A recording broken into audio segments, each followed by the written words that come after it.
You're in the Paracast, the gold standard of paranormal radio. And now, here's Gene Steinberg. You know, in the commercial news media where they have TV stations with hundreds of people, they'll assemble a show sometimes in just a few minutes because of the press of events. But I don't think in the 10 years that we've done the Paracast we ever planned a show and began to execute that plan in 20 minutes flat. Is this a record for us, Chris? Yeah, I think it is. I think the closest we've come is when we've done a couple of episodes at the International UFO Congress. Then we assembled guests pretty quickly. And we got some pretty good content out of it, and I have hopes for today. But I want to talk briefly about something that we mentioned during the After the Paracast podcast, which is a part of the Paracast Plus package. And I'd like to bring it up here too. And that's about the level of evidence that's available to prove that UFOs are spaceships. Now, last week we featured Phyllis Bunninger, and she's a terrific guest. She's a nice lady who obviously is very dedicated to her work, and she recounted her research into the Delphos, Kansas UFO case from 1971, is it, Chris? And then the Barney and Betty Hill case from 1961, where she actually looked at Betty Hill's dress. Right. Now, in all this testing she did, and she's a chemist by profession, she found no evidence to indicate the presence of an alien. Now, I don't know about you. That doesn't prove anything, that there are no aliens. But where's the proof that there are aliens? Number one, it's how many years after the alleged abduction did she do the testing? So, even though the dress did hang in a closet and was never washed, the way DNA testing goes, you would think that there would be something, but no. I just had my DNA tested, actually. I got my results yesterday. What do we know about you? Are you an Earth person? Well, folks, listen, he's hesitating. It's, I was told by my erstwhile father, I was adopted by another family. He lost me, and now he's dead. Well, that's his punishment for losing you. Yeah, exactly. Well, anyway, he must have been quite the flim-flam man, because I don't have a great-grandmother who's Cherokee, as he put it. I am more British than most Brits. I say, chap. Yes, I'm 70% Brit. 17% from the Iberian Peninsula. So what? Maybe I'm Basque. And 1% Jewish, 1% Finnish, 1% Russian, and 1% Mali from West Africa, and 1%, what's the country right off of Madagascar in southern Africa? That's probably where my, great to about 10,000 generations ago. I was probably some, hairy, naked, barely tool-using primate. So you are very slightly African-American. Yes. 0.5% Mali, 0.5%. I was probably a captured slave in the 1400s or something. I don't know. That was taken to the Iberian Peninsula and married into a Spanish family that somehow had a connection to Great Britain, probably fell off the boat in the Spanish Armada. And so that explains a lot, falling off the boat, I mean. Yeah. Well, according to my profile, it says you're more British than most Brits. All right. I like the 1% Jewish. Yeah. Well, at least I got a little in me. What can I say? At least I'm one of the chosen. That's right. I just wonder who chose you. But I was thinking here, maybe I should get a DNA test. What do they cost now? $99. Okay. $99. Any listeners want to contribute to my DNA test? I did it to see if my if I really had some Cherokee in me, because I wanted to get my card. If I did have a great grandmother, a great grandmother, I would be 1/8 Cherokee, and then I could get my card and get casino royalties. But no. It's your relative's fault. So the whole thing here is you were trying to confirm the percentage of Native American blood in you. Well, that was one reason, yeah. But I was just curious, and I love the fact that they did 20,000 markers, I think, or something. And it's fascinating to to trace your DNA back. Of course, I'm not sure if it was is it mitochondrial that they do? I'm not sure. I need to check. I just looked at the results. I didn't check and go deeper into it to see the actual science involved and which side of the family. It's probably my father's side, so it's a patrilineal test. A matrilineal test is going to be different because I do know my lineage on my mother's side, and I'm descendant of the Wygants and Carters, and they're English and German. So, but I had no German show up, no Irish. I mean, with a name like O'Brien, you'd think you at least have a little bit of Irish in you, but no, none, not one bit. Long and short of it is that I would think that if Betty Hill's dress was managed or handled by aliens, would the DNA still be there after 50, 60 years or something like that? Well, supposedly they excrete, their bodily waste from their skin. So I would imagine, yeah, it would be pretty obvious that there'd be some alien poo or something on that dress underneath the armpits, like she described, where they were carrying her. There should be something there. But there isn't. There wasn't. Nothing was seen. See, this is the biggest problem we have with this. Sometimes you see something anomalous in the testing. Well, this isn't really normal. But at the end of the day, we've been saying UFOs are spaceships, or most people have been saying that. We obviously have the reality of the sightings and the radar and the trace evidence, but nothing says ET. Not a bit of it says ET, not at all. Yep, you should think that one of those machines would have gone, ET, ET. Okay, or something like that. Whatever it is, we're not seeing the evidence. It doesn't mean UFOs aren't spaceships. But I think when you reach a point where we're talking about all these years doing testing, researching, we see evidence of that. Now, of course, if they are time travelers from the future, like the 12 Monkeys TV show, or even from another dimension, I guess we'd see it. But if they're from right here on Earth, a breakaway civilization, whatever, obviously the DNA would be human where it exists. I don't know. Anyway, what we're going to talk about today in the Paracast has nothing whatever to do with trace evidence, although potentially it could. We've been talking about projects for UFO detectors, such as the San Luis Valley Camera Project, and of course UFO data.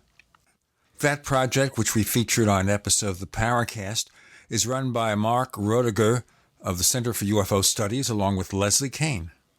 And read a story that Chris forwarded to me a few weeks back, headlined Vancouver Software Engineers Shoebox-Sized Satellite to Join the UFO Hunt. And we've been trying to get together with one of the team who's involved in this CubeSat for Disclosure venture to launch a UFO detector into low Earth orbit. And the fellow who's joining us is the project manager and software engineer by the name of Dave Cote. So we're going to find out from Dave in just a few minutes about how he got involved in UFOs, why he thinks a low Earth orbit satellite will be productive, the status of the project, and when it might be launched. And that sounds fascinating if you're looking for nuts and bolts UFO research to see what's going on. With Gina and Chris, you're in the Paracast. I know that a lot of our listeners are interested in UFOs, the issue of giant skeletons found in America, paranormal investigations, and what the top researchers think about such topics. One online magazine has been presenting such unusual information since 1985. It is Alternate Perceptions Magazine at apmagazine.info. Use their search function to find articles on just about every topic imaginable. That's apmagazine.info. Do you need a website? Well, you can get a great deal on hosting services with Namecheap's legendary coupon code. They're offering substantial hosting discounts on shared hosting, business hosting, VPS hosting, reseller hosting, and even dedicated servers. Namecheap is preferred by millions. It's backed by a money-back guarantee. Use the coupon code LEGENDARY to cash in on the special deal at Namecheap.com, Namecheap.com. I'm Nick Soboleski, a Select Quote agent with a true story that could save you hundreds of dollars a year. A woman named Linda just called. Her husband, Ray, has a $300,000 group life insurance policy, but is changing jobs and can't take it with him. Well, I impartially shopped the highly rated term life insurance companies we represent and found Ray, who is 41 and takes medication to control his cholesterol, a 10-year, $500,000 policy for under $26 a month. That's almost twice the coverage for less than half of what he had paid. If SelectQuote hasn't shopped for your life insurance, you're probably paying too much. For your free quote, call 1-800-403-4885. That's 1-800-403-4885. 1-800-403-4885. Or go to SelectQuote.com. We shop, you save. Get full details in the example policy at SelectQuote.com/commercials. Your price could vary depending on your health, issuing company, and other factors. Not available in all states. My dad was 59 when he collapsed from a heart attack late last year. Just this past August was when we spread his ashes on the St. Croix River. I loved my dad, but boy was he stubborn. He hadn't been to the doctor in over 25 years. His excuse? He simply couldn't afford it. He wasn't a rich man by any means. At less than $107 per month, LibertyOnCall.org would have been the perfect alternative for my father. Don't wait. Go to LibertyOnCall.org right now, for not just your sake, but for the sake of your loved ones. Again, that's LibertyOnCall.org.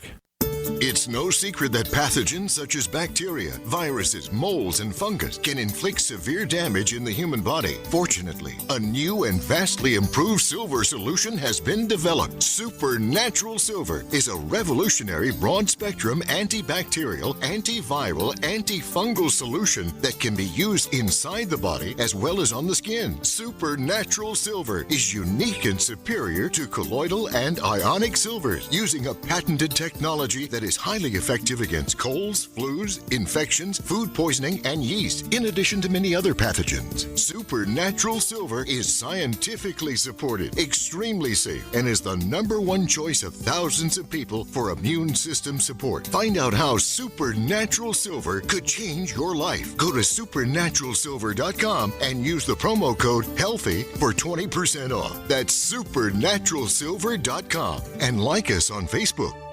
Paid non-attorney spokesperson Adam Pulaski of the Pulaski Law Firm with principal office in Houston, Texas is the attorney responsible for the content of this ad. This ad is not legal advice, and the choice of a lawyer should not be based solely upon advertisement. Services may not be available in all states. Attention Xarelto users. If you or a loved one took Xarelto and suffered a serious bleeding event, you may be entitled to financial compensation. Xarelto is a popular prescription blood thinner used to prevent blood clots and protect patients from strokes. These serious bleeding events have led to numerous cases of hospitalization and even death. Phone lines are open 24/7. Call 800-261-0937. That's 800-261-0937.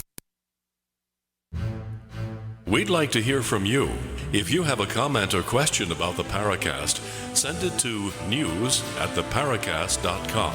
That's news@theparacast.com. And don't forget to visit our famous Paracast community forums at forum.theparacast.com. So we have Dave Cote. And Hi there. Hi there. Joining us on the Paracast with Gene and Chris. We're going to talk about this CubeSat project for disclosure. But first, let me remind you, we mentioned in our previous segment, we have a second radio show out there that we'd like you to listen to, like you to get caught up in. It's called After the Paracast. And originally it started out just to be kind of a wrap-up show or color commentary. But then we would do episodes, and suddenly we find that we can't just do the regular show in the normal amount of time. The guest has more to say. So we continue the episode in After the Paracast. We did that with our listener roundtable. We did that with another show of ours where we had the 10th anniversary episode. But to get After the Paracast, you've got to be a subscriber to the Paracast Plus. To learn more, go to plus.theparacast.com, plus.theparacast.com. Dave Cote, first thing I want to know, sir, is how did you get interested in following UFOs? Well, it started for me, I think it was around 2010, and I'd heard a lot of stories from various friends, some of them being reputable. One of them was a film director, as I used to work in film, and I never really thought too much of it. And around 2010, I had an old high school friend who I know quite well, trust him. He told me of an experience that he had had in California. For him, it was 2008, off the coast of California. He witnessed, apparently, like a mile-wide ship over the water, over a few islands. And the islands gave him reference so that he could say it was about a mile wide. He described all the details to me, and I mean, I was still quite skeptical. And I told him, like, I know you, I trust you, but this is just, like, it's out of this world, literally. And I had a hard time hearing his story. And at that point, he invited me. He said, would you like to see them? And I kind of thought, what? He said that ever since the sighting he had, it kind of terrified him. He said when it happened, cars came screeching to a halt. Some people screamed. And he says ever since it happened, he'll go looking in the night skies and he'll usually see something. Now, I don't know if there's a connection there, like he's had a sighting and then he sees more things. So he invited me along and I thought, well, yeah, sure, I'd love to see something to help with my skepticism. And so he took me out to a place called Mission. It's close to my family's house near Vancouver. And we went to Roley Lake at night and we kind of just sat under the stars and waited. It was about an hour in when I was losing hope, thinking, this is ridiculous. We saw something. We saw it looked like a flash bulb turn on above us, way up kind of in the atmosphere. And my friend, he started hollering, really excited. I just kind of jumped out of myself. It freaked me out a little. As the light started kind of circling around and moving, and then it would turn out, and then it would turn on again, and it would kind of zigzag. Now, this was before drones existed, so it was not a drone, and it wasn't a plane, obviously, and it wasn't a helicopter. There was no sound.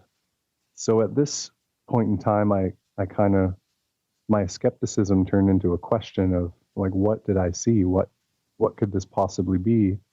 And then I began researching the subject, trying to figure out what it was I was looking at that night. And since then, I went out that whole summer. I invited my brothers to come with us. We had a few sightings. I just could not get my logical brain around what we were seeing. So this is what kind of led to my interest in wanting to find a scientific way of pinning down what we were witnessing. Let me ask you here, before you saw those orbs, before your friend told you of the mile-long UFO, you never read about the subject, you never paid attention to it? I mean, in a fun kind of way, like watching X-Files and Ancient Aliens and documentary, that kind of thing, where it's interesting. It's like, I mean, I thought there's no proof for this, but it's an interesting theory that we've been visited. So at this point, to you, it was just maybe a form of entertainment, some information, some relaxation. But you directly, having seen something strange, assume it must be extraterrestrial? Well, one thing that happened was I saw these UFOs over the course of a summer. It told me that there's something there now. Whether this is a government black ops thing, however, in Canada, in the small town near Maple Ridge or Mission, I don't see how that would be the case. But it kind of verified what my friend had told me about this huge sighting that he had had. And if this huge sighting that he had seen in 2008 were true, then I can't see that being any kind of Earth project if it was literally a mile long. In my research after this, I came across like the famous Phoenix Lights. That's a very, reputable claim, and that ship was very large, and it's hard to see that as being something that humans or governments are playing with. Fair enough. Now, how did you set up this project to send aloft a UFO detector? How did it lead to that? Just seeing something strange, seeing strange things in the sky. Well, since that time, I mean, I've had a few sightings as I tend to look up a little more, day or night.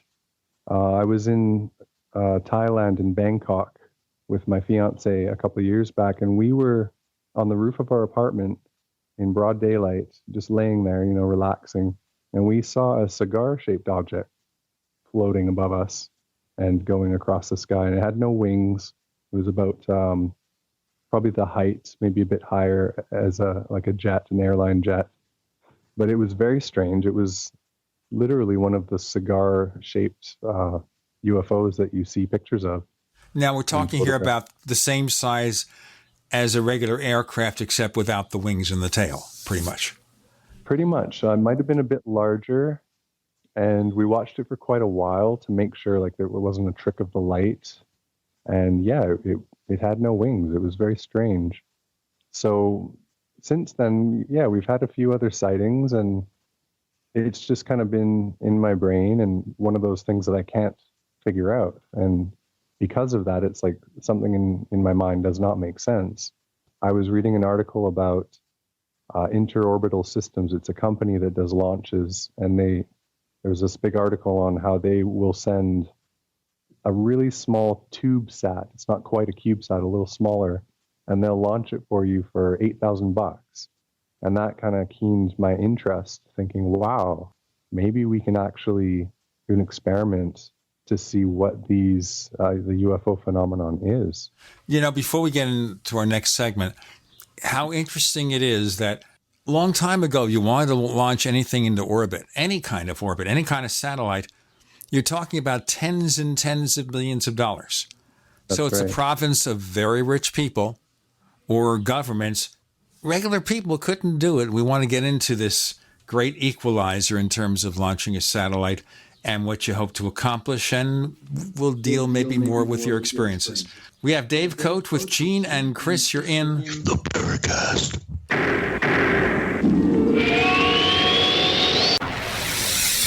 You are listening to GCN. Visit GCNlive.com today. Don't know what's in your drinking water? Better get a ProPure. With the Pro 1 G2.0 all-in-one filter, remove over 200 contaminants, including fluoride and lead. Taste water the way nature meant it to be. Clean, crisp, and refreshing. See the complete line of ProPure water filtration products. There's a ProPure system for you. Visit your authorized ProPure dealer for details on our current free shipping special or ProPureUSA.com. That's ProPureUSA.com. Serious investors and traders want to make 81% return in 60 seconds? Use the same secret algorithm professional hedge fund managers use to make billions of dollars of profits. Turn $250 into $4,903 in just 7 clicks of a mouse. Our tool is so simple that my 82-year-old grandmother can use it to make insane stock market profits. Go to BigBuckRiches.com. Watch the free video before the hedge funds make us take it down. Go to BigBuckRiches.com. From the Robert Allen System, current returns not indicative of future results. Are you worried about your mom or dad living alone in their house? Hi, I'm Joan London. Listen, I know how difficult it is to find senior care for someone you love. That's why I recommend a free service called A Place for Mom. They are the nation's largest senior living referral service. Call A Place for Mom today. To receive free information on senior living communities in your area, call A Place for Mom at 1-800-704-6182. A Place for Mom offers free one-on-one advice from local advisors and a personalized list of senior living communities you can visit. If you have questions about senior care for your mom or dad, there's a place for answers, A Place for Mom. Call A Place for Mom in the next 10 minutes to get your free ebook on financing senior care as well as free information on senior living communities in your area. Call 1-800-704-6182. That's 1-800-704-6182. No other network provides the level of customer service we do. When it comes to radio advertising, we are your one-stop shop. And no matter how big or small your business is, we can help. Email us at advertise@gcnlive.com, and an experienced advertising executive will help you take the first step towards driving more customers to your business or website. Advertise@gcnlive.com. Easy, affordable, effective. What would your life be like if you woke up each morning with new vitality, feeling better than you have in years, and you noticed a difference in your sleeping patterns, blood sugar levels, and had a sense of well-being overall? There's something that is changing thousands of people's lives, and you could be one of them. It's called Heart and Body Extract. Sharon Harris, co-creator of Heart and Body Extract, talks about the positive effects of Heart and Body Extract. What happens with the formula Heart and Body Extract is it's giving the body the necessary vitamins, minerals, amino acids, enzymes, and phytonutrients so the body will heal itself. And yes, the body does have the ability to balance blood pressure, balance cholesterol, clean and unclog the arteries. It can also work on balancing the circulation for diabetics. So the body is an amazing thing. It simply needs some help so it has the tools to heal itself. Heart and Body Extract gets results. To order your 2-month supply, call now, toll free at 866-295-5305. Order online at hbextract.com. This is David Cordani, CEO of Cigna. For more than 20 years, Cigna has worked with the March of Dimes to address premature births in the U.S. Premature births cause horrible suffering and cost billions of dollars each year. That's why Cigna is committed to raising funds and awareness through our employees, family, and friends to improve the health of moms and babies. Please join us in supporting the March for Babies. Start your team today at marchforbabies.org.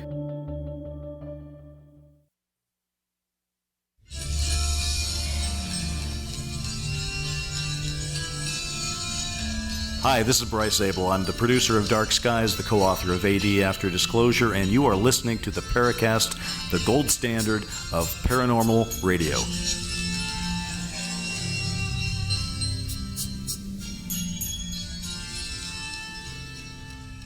On the Paracast, we have Dave Cote, who is a software engineer, has had UFO sightings, including a large cigar-shaped craft, and now is looking into the possibility and trying to make this project work, he and his colleagues, for a CubeSat.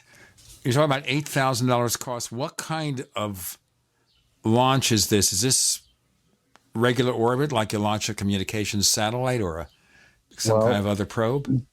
The $8,000 launch was for a tiny device. It's called a TubeSat. It's smaller than a CubeSat. It wouldn't have much functionality to it. So what we're doing is we're launching a CubeSat, either a U1 or a U2, which is the U1 it's 10 centimeters cubed. A U2, you just double that. It's 2 of them stuck together. So our launch is actually going to cost, the launch itself is about $17,000 US, and then the building of the satellite will probably be about that as well. So it'll probably come up to $30,000, maybe a little more after everything is considered. And our launch, it will go, I think it's between 310 kilometers to 400 kilometers, depending on space weather at the day of the launch. This will only give us approximately 3 months of orbit before it re-enters and burns up. So it's not the same as like the Global Star network that's up. Yeah, it's low. It's a low orbit. In other words. Yeah. Well, what sort of trajectory will it have once it's placed in orbit? Where would it will be? Will it be going around the northern hemisphere, the southern hemisphere, the equator? Or? It'll be a polar orbit, so it'll be launched heading south, and it'll do a polar orbit in a southward direction. I'm assuming it'll kind of go over different parts of the Earth, similar to the International Space Station. It kind of goes around, but then it moves over just a bit because of the rotation of the Earth. So it'll be moving east every orbit. It'll have a slightly different longitude. Yeah, so it'll cover all parts of the globe. So you're going to get a complete coverage with this kind of thing. Yeah, I mean, unfortunately, it'll be a small area for like it'll only see the small area as it's traveling around. It would be nice to have a network of maybe 100 of them, but that's that would be nice. Yeah. Well, I'm going to get into the details with you about this, what you hope to accomplish in terms of the measuring equipment on it. But is this also meant then as maybe a way to test the concept and maybe interest people who have the money to set up a complete network of these satellites? Definitely. That's kind of my thoughts were, I mean, when I did my first, I think it was the first 2 months of our fundraising, a TV news media place contacted me out of Ontario and they interviewed me on it. And I thought, I've already kind of reached the goal of getting the word out because yes, I think the fact that we're doing this, it kind of opens people's eyes and opens their minds to the fact that it's possible. I mean, it's not going to cost hundreds of millions anymore with, $30,000-$40,000. Anyone can just launch one of these things. Okay, so obviously it is affordable. And just remember, just as an example of the cost, $17,000 for the launching, like that, the total cost being in the 30,000s range. That's about the cost of an average new car. I think an average new car in the United States is close to $34,000 now. So is this something that you can actually go to a bank and finance, or did you have to just use crowdfunding? Well, in the beginning, when I had thought it would only cost $8,000, I was considering doing it myself. I contacted a couple friends and said, hey, do you guys want to get in on this with me? And one of them, no one would just, put up their money. And they suggested, why don't I do some crowdfunding? So I thought, okay, well, I'll give it a try. I didn't really have high hopes on it, but I thought, it's worth a try. So I put it up. And while I was putting it up and doing my research, I realized that to actually get the instruments we need, it's going to be a lot more.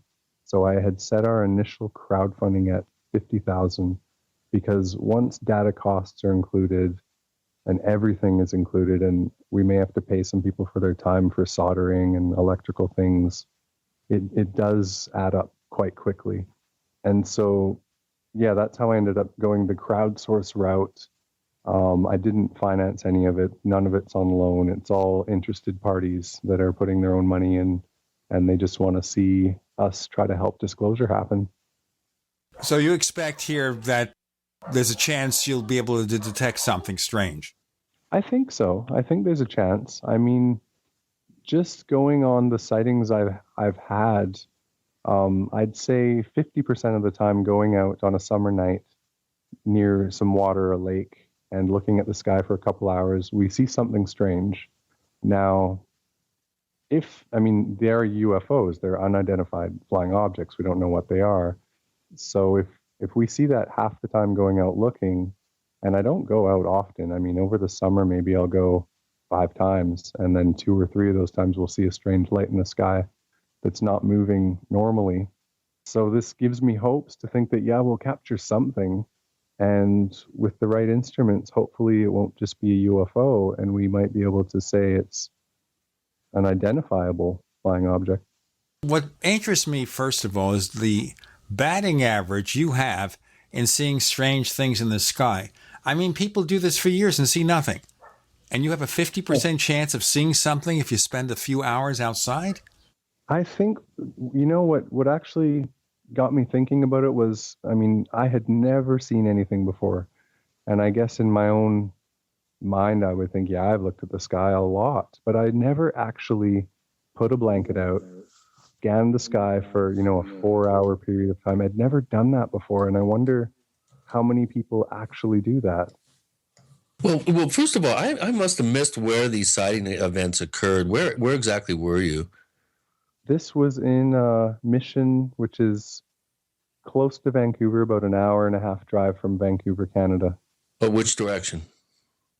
East of Vancouver. Okay, so you were, about west coast of the continent. Yeah. Okay. Yeah. I grew up in Seattle. Cool.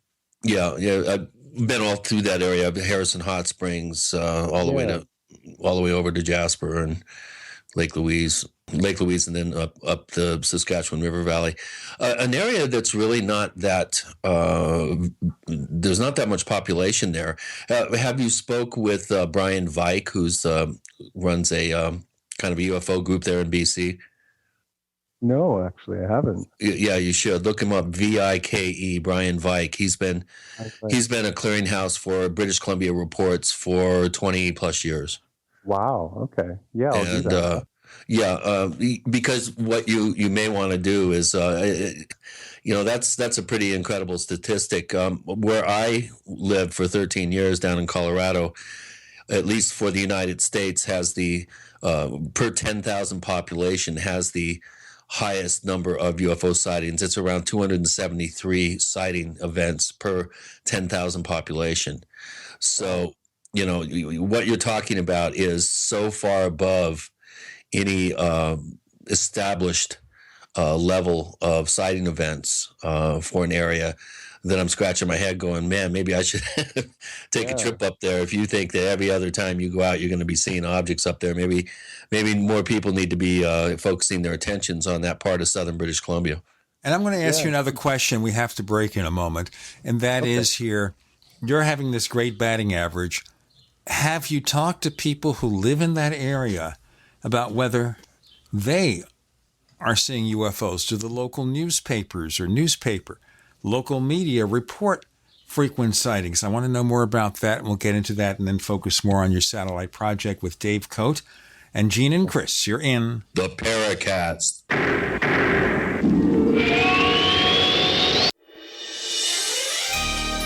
Thank you for listening to GCN.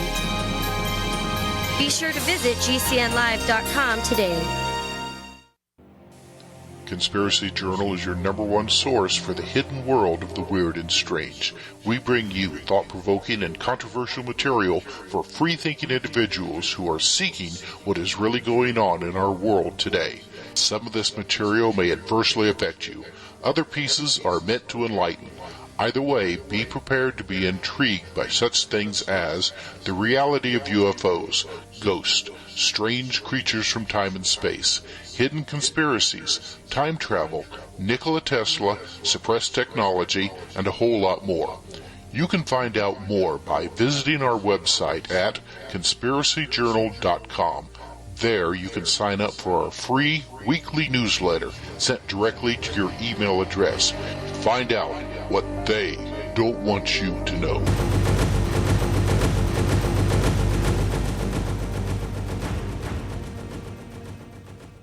Destroy harmful bacteria, allergens, bed bugs, dust mites, fleas in your home with the Ladybug Steam Vapor System. The Ladybug dives deep on surfaces without any toxic residue. Traditional control agents contain toxic chemicals which do more harm than good. Sanitize and disinfect using just water. Quick, fast, and surprisingly easy. Find out more now by calling 800-997-6584. Ask for Randy. That's 800-997-6584. Or go to advap.com/GCN. That's advap.com/GCN.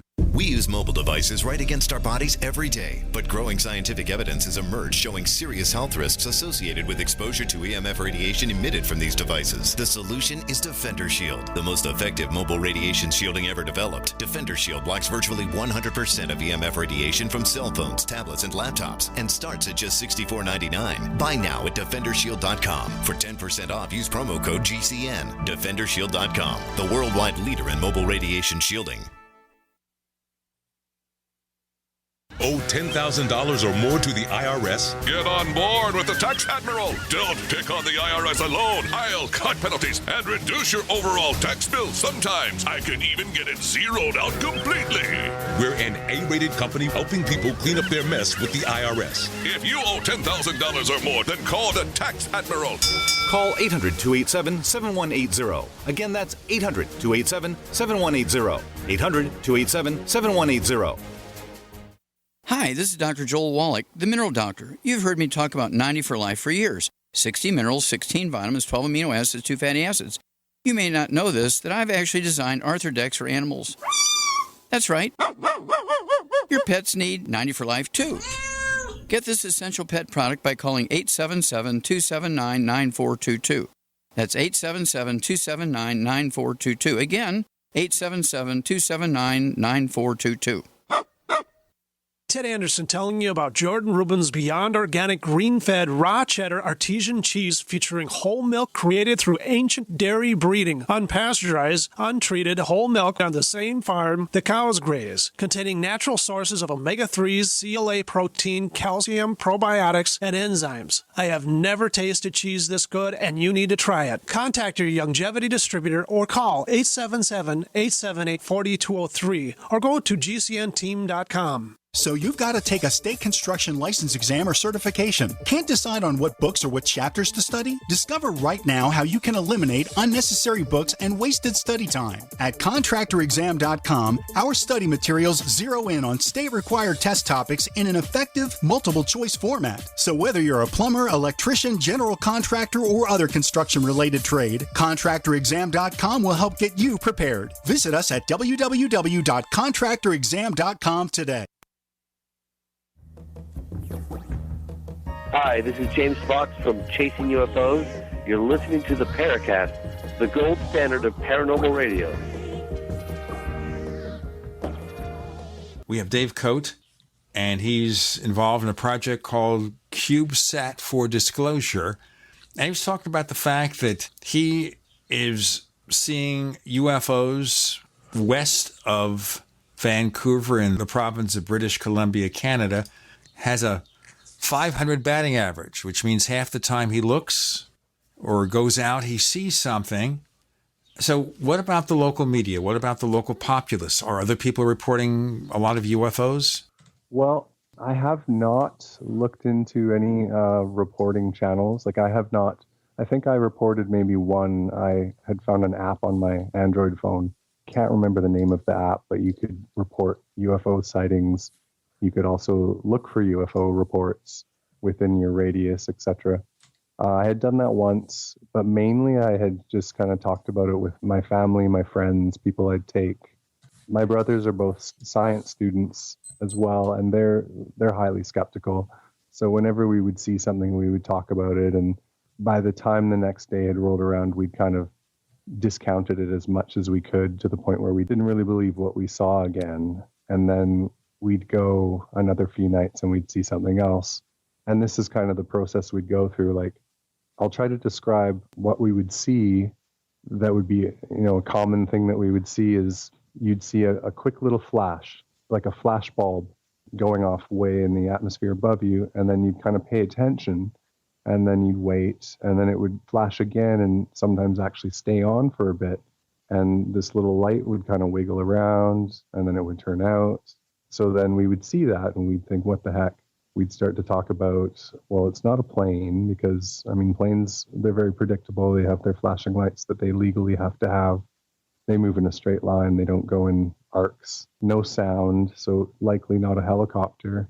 Then we would start saying, well, could it be, a falling star or a meteor? If it's a flash, just a single flash, then yes, it very well could be a meteor just hitting, not streaking because maybe it's coming directly at us. But when it actually stays on and moves a little bit, that's when you start to question, what on earth are we witnessing here? Some of the times we'd just see a flicker, like the light turn on for a sec, go off. Other times it would stay on and move about. I bet if I say how many times did we see something actually moving, making a motion through the sky, that would lower my batting average significantly.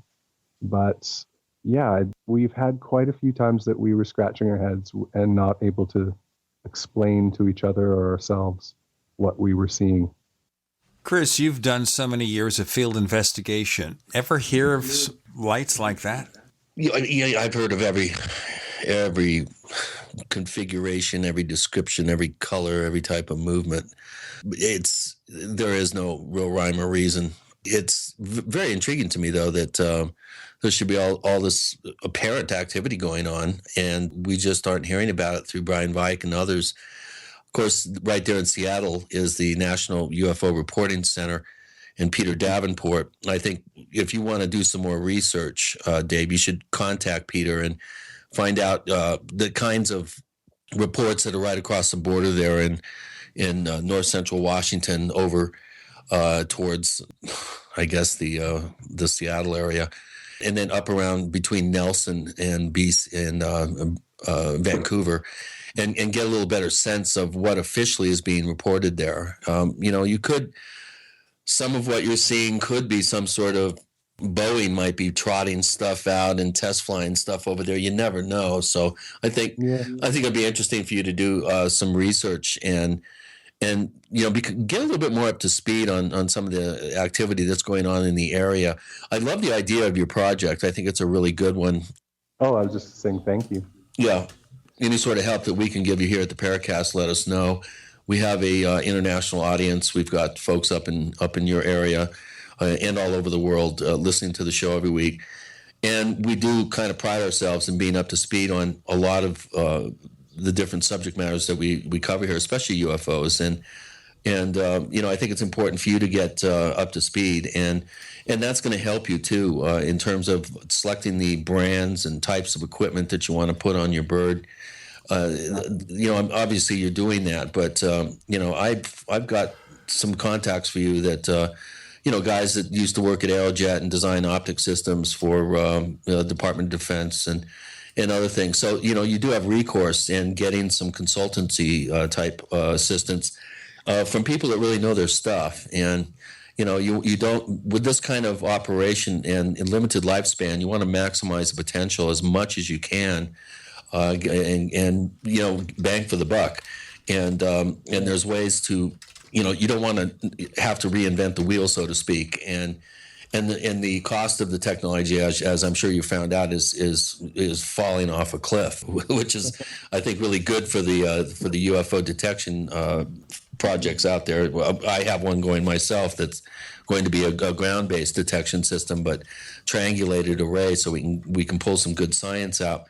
You need to talk to some scientists, some optical physicists and others, and find out the kind of data that they would require to take seriously. That would be my number one suggestion. And I'm sure, to some extent you've done that, but, you should really spread your net far and wide for real good, targeted, professional scientific help with this. That's my opinion. Yeah, I mean, we're lucky enough. I had a fellow named Matt Lippert who's come aboard. I'll give a bit of background. When I first started, I had a family friend, and he's taking his master's degree he's doing in CubeSat optimization, and he was going to help to build it and everything. Once we had our first news broadcast, I think it freaked him out a little because he's applying for his master's at different schools, and he pulled out, and he said, he didn't want to associate it with the UFO subject while he's applying to schools for his master's. And at that point, I kind of freaked out thinking, wow, I guess I have to build this myself. I'd have to learn. But then a fellow from AFIT, the Air Force Institute of Technology, he sent me a message through our Kickstarter, and he said he's very interested. He had a similar idea that, he wanted to send a CubeSat up for a similar purpose, and he wanted to help out. I vetted him. I mean, the fact that he works for the Air Force, I had all kinds of, conspiracy thoughts like, oh, the Air Force, right?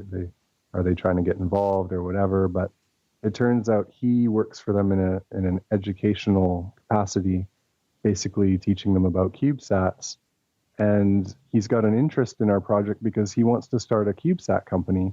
So by teaming up with us and building this with us, he gets to launch his first satellite and then kind of pull out from his current job and start his own Lippert Technologies, where he'll basically offer to people, let's build you a CubeSat. So it's kind of beneficial to him as well as us. And he's taken on the majority of the building of the components, which is great because at the school, he's got access to electrical engineers, people who know how to actually do the soldering, etc. He's helped in a way that we can take it's called a BeagleBone black board, and then they'll swap the RAM out to make it a little sturdier for the radiation that's up in orbit. And he also has, he's got SpaceX on speed dial and all these different folks that he talks to. That alone has helped us a lot in terms of just the instruments, what's either available, what we need, things that don't exist that he's been able to kind of modulate or build himself. So I'm very thankful to Matt Lippert for coming aboard, and he's really making things a lot easier that way. Now, I want to go into, when we get back after the break, into asking you about the equipment on the site, what assumptions you're making about what you hope to measure with regard to a UFO. But first, let me tell our listeners, now, as some of you already know, the Paracast is not all that we do. We have a second radio show where we cover personal technology with special interviews, the latest gadgets and such.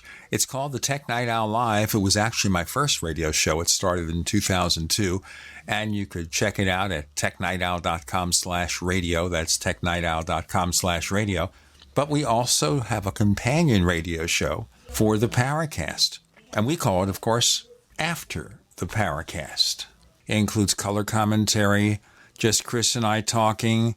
Occasionally we continue interviews that began in the regular episode of the Paracast because it's just too much to cover, not enough time, and so we continue as we've done in recent weeks with our listener roundtable and also with our 10th anniversary show with Paul Kimball and Greg Bishop and Gox Mackay. To learn more about it, go to plus.theparacast.com. That's plus.theparacast.com. And we have low subscription rates. You can try it month to month. You can try it by the year, by 5 years, and even a lifetime subscription, because we'll be here at least another 10 years, and it's certainly going to be a bargain. Plus.theparacast.com. We have Dave Cote joining us with Gene and Chris. You're in The Paracast.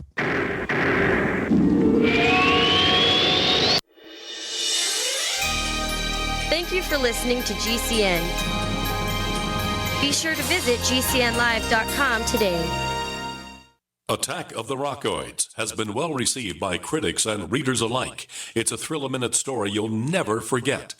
A former U.S. military intelligence officer is haunted by intense dreams about a beautiful woman pleading for his help after a terrible battle in outer space. But the dreams turn out to be true and thrust him into a telepathic love affair with a woman whose faraway planet is intent on destroying the Earth. And now the gripping tale continues in The Coming of the Protectors. It's the second book of the Rockoids trilogy, a galaxy-spanning adventure that pits our hapless heroes against powerful, fanatical enemies that threaten the lives of freedom-loving beings everywhere. Attack of the Rockoids and The Coming of the Protectors. Classic science fiction at its best. Available now. For more details, visit rockoids.com. That's ROCKOIDS.com. Hi, Peter Vaccaro for ParanormalDate.com. Are you looking for love in all the wrong places? Now you have a chance to change that by signing up for free at ParanormalDate.com. This incredible dating site puts people of like minds together. People who are interested in the strange, the unusual, mysteries, ghosts, UFOs, and the afterlife, and so much more. ParanormalDate.com was developed for you, people seeking a viable alternative to the other dating services. You can join for free by going to ParanormalDate.com, and if you decide you like it and want to connect with people, use the code GEORGE for a substantial discount. Mark Rawlings, president of ParanormalDate.com, says so many people hunger to share their experiences about the paranormal, the unexplainable, or the afterlife, and so much more, and this is the source for them to meet and share that common interest. So sign up for free at ParanormalDate.com, ParanormalDate.com, and use the code GEORGE if you decide to connect with someone you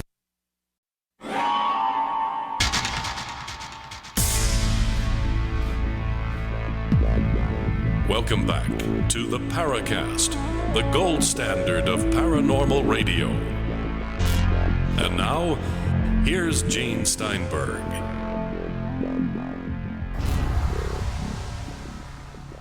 Okay, so we'll get back into some of the sighting stuff, but I wanted to focus a little bit more about CubeSat. So you're going to put up this satellite in low Earth orbit. What do you hope to measure? What kind of equipment are you going to put on it?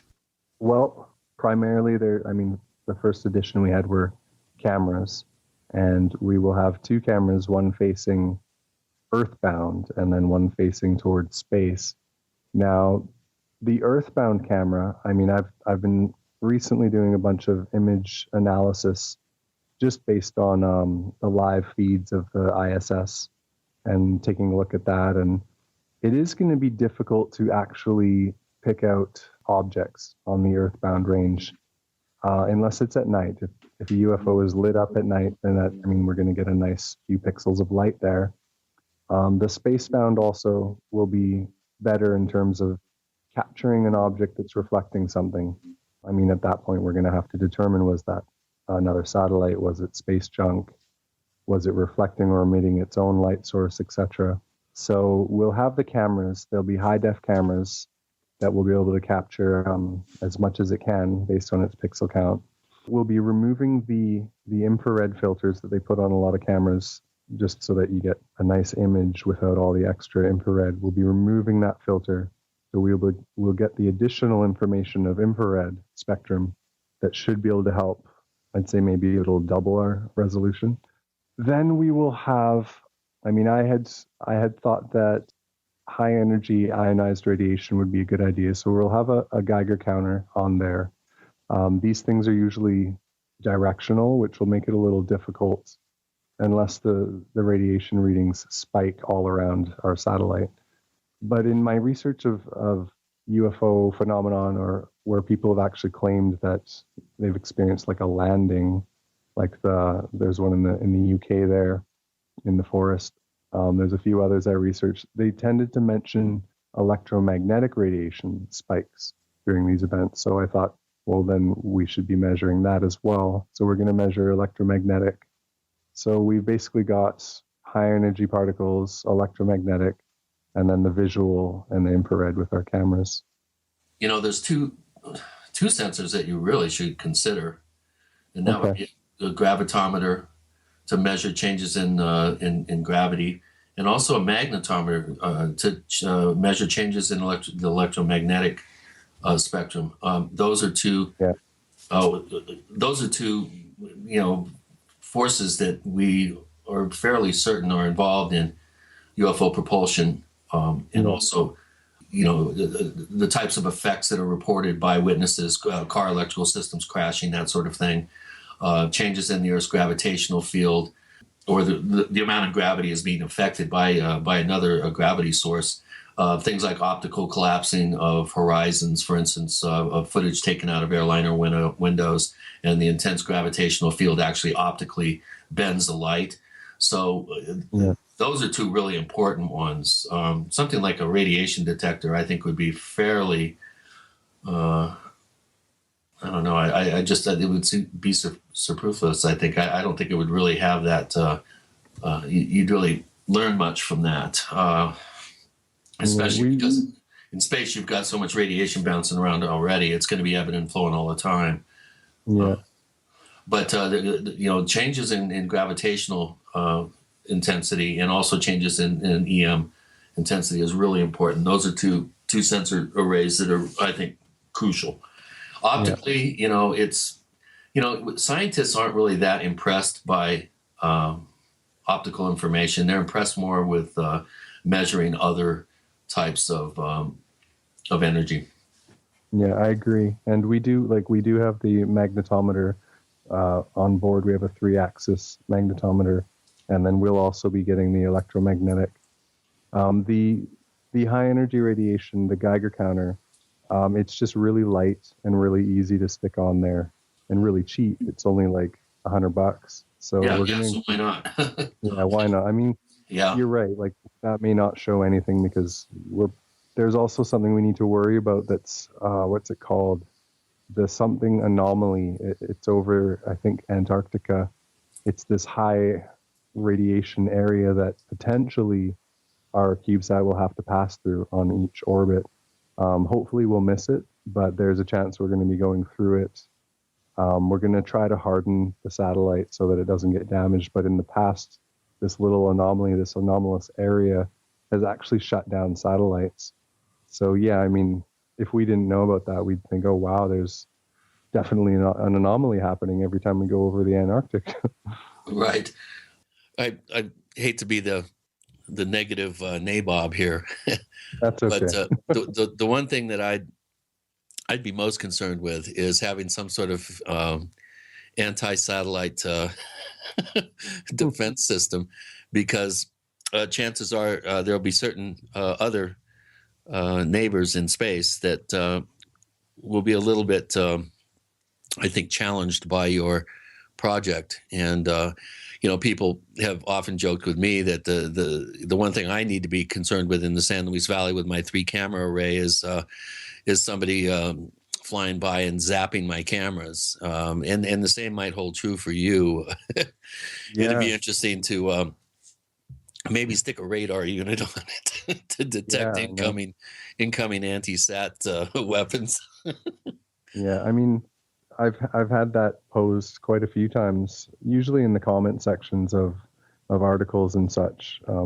People will say the government's going to shoot it down and whatnot. And I mean, I suppose if that happened, that would just be a little bit of confirmation that maybe something is going on in space that people don't want us to know about. And as costs come down, I mean, maybe we'll just send up more and more. Yeah, well, I said that kind of half in jest, but I've been told by a friend who was involved in most of our highly classified detection equipment up in space that since the early 90s, every satellite system we've put up there for the Department of Defense has also been pointed outward. So really, yeah, that's crazy. Wow. Well, I don't know if it's crazy, but it has a ring of truth to it. And this is somebody that worked on everything from Apollo all the way through to the early 90s on our very classified satellites that we have up there, with all bristling with detection arrays. Now, in terms of your camera, since you're relying heavily on the gee whiz factor, which of course is optical data. What kind of camera are we talking about here? Would you give me a sense of the actual resolution of the camera? You're talking 16K, 4K, what? I think it's 4K. It's changed a few times, so let me see if I can actually find it here. It was, what was the one we were using? This is where we do spontaneous radio, instant research. Yes, sir. It was the DSCS. Let me just quickly.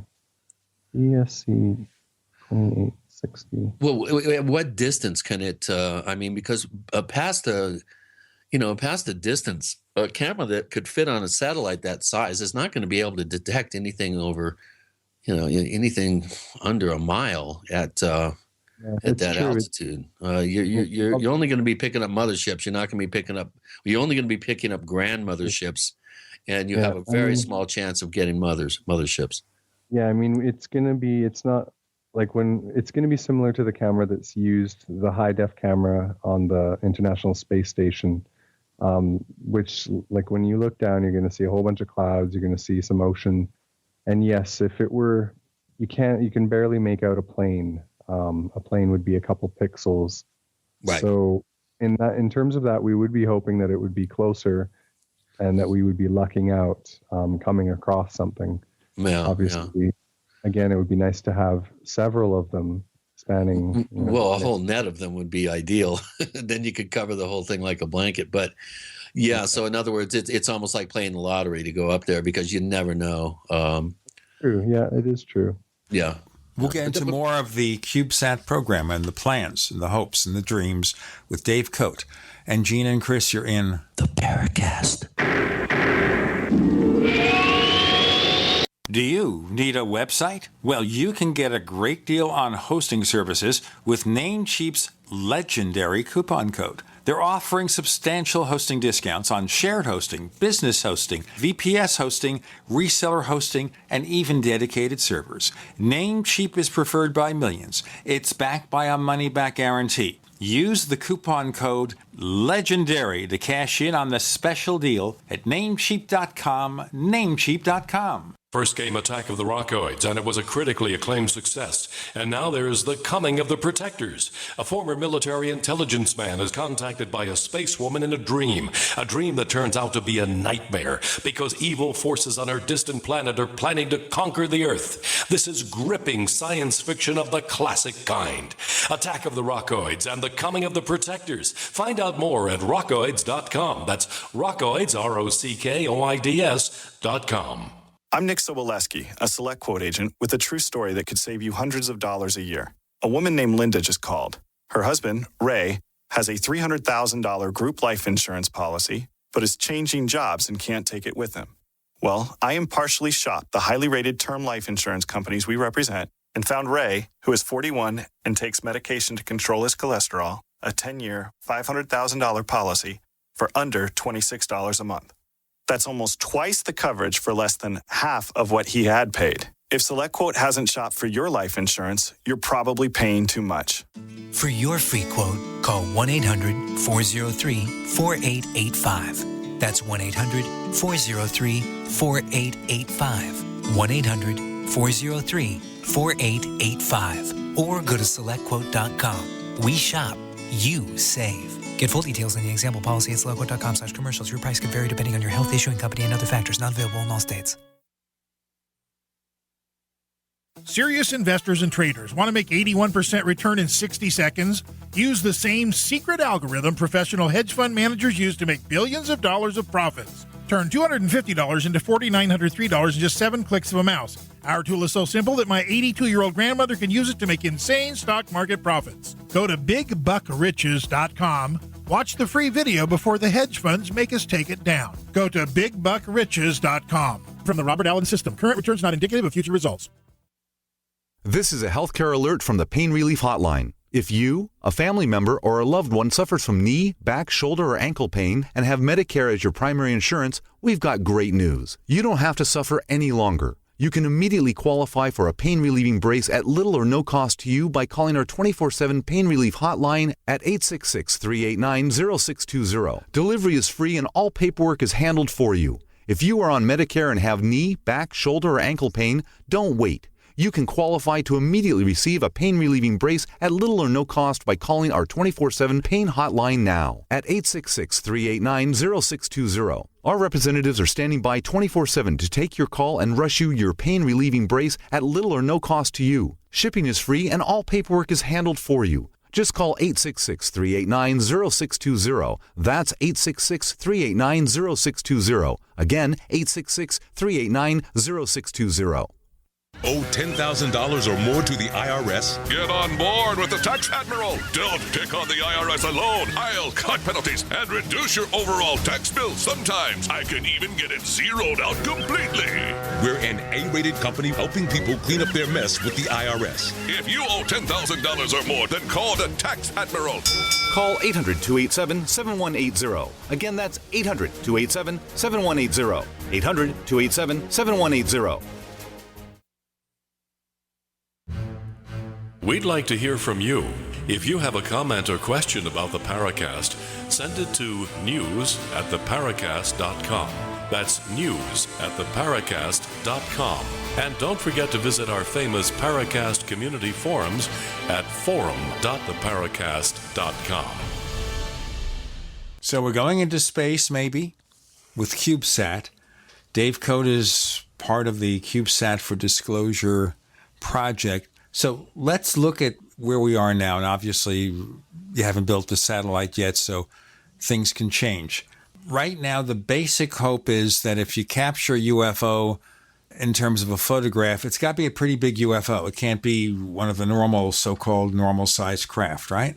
Unless it's close. I mean, if it's within our field of view and it's high enough up in the altitude, which should, I mean, based on sightings that, like any sightings that I've had, or a majority of the sightings that I've heard about, they're usually quite high up in the lower atmosphere. So I would hope that we may capture something around that range in the low Earth orbit, basically. Are you going to have optics also facing outward or just down?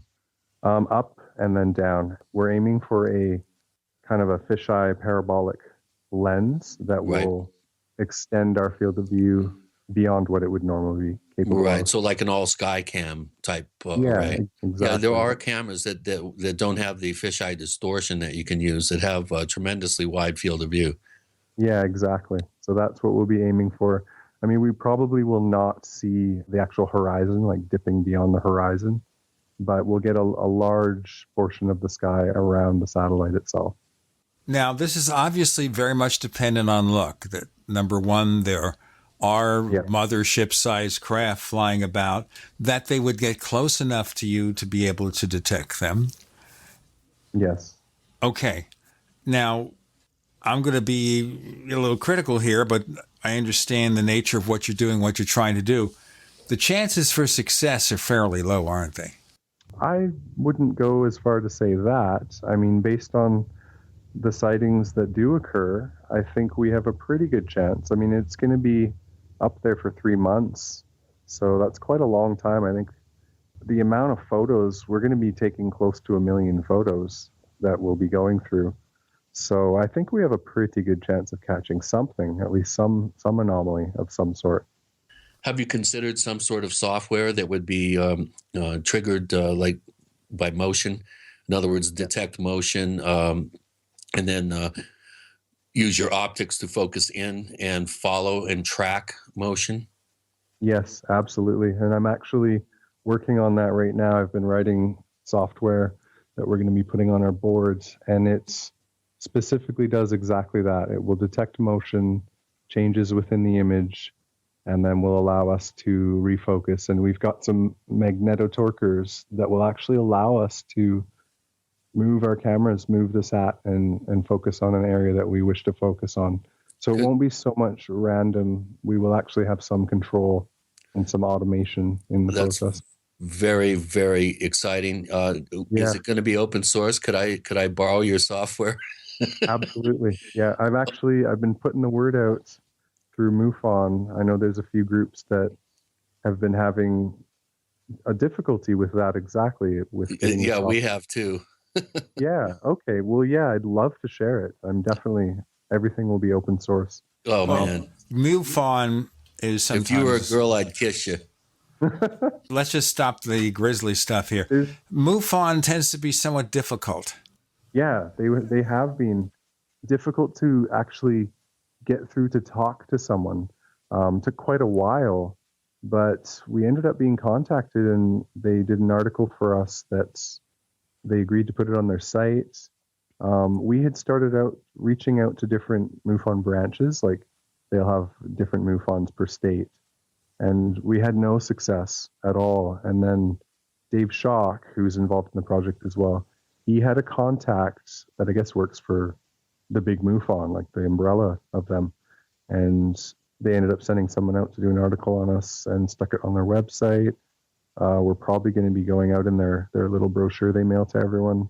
So hopefully Dan Aykroyd's going to be looking at it because he's got his lifetime subscription to them. But yeah, they ended up coming around and being quite helpful. So we were really pleased with that. Well, if you need some help with MUFON, let me know, because the head of MUFON is a friend, and I've known Jan Harzen for years. And if you need any sort of adrenaline shot for the process, let me know. And we here at the Paracast, we're more than willing to help well-conceived projects. So especially when it comes to networking with other like-minded individuals. So just let us know, and we'll help in any way that we can. Let me ask you a question here too, and that is, once the satellite is aloft, and I'm going to assume here this is all going to come to pass. The project will be successful. You'll get a satellite up when you want. Okay, now, what means are there to detect the signals? Is this something that can be measured around the world, or do you have to be in specific locations, or what? Well, initially we were going to go through ham radio, but this was not feasible. I mean, we'd have to have such a network of ground stations all over the globe. The data rate was so slow. So what we ended up doing is we were talking to a company called Near Space Launch, and they work directly with Globalstar, who has their network of satellites all around the globe up there. And they sell services for sat telephones. Various different companies will purchase their data services. So we're getting a modem from them, and then we're just going to pay them a monthly data amount.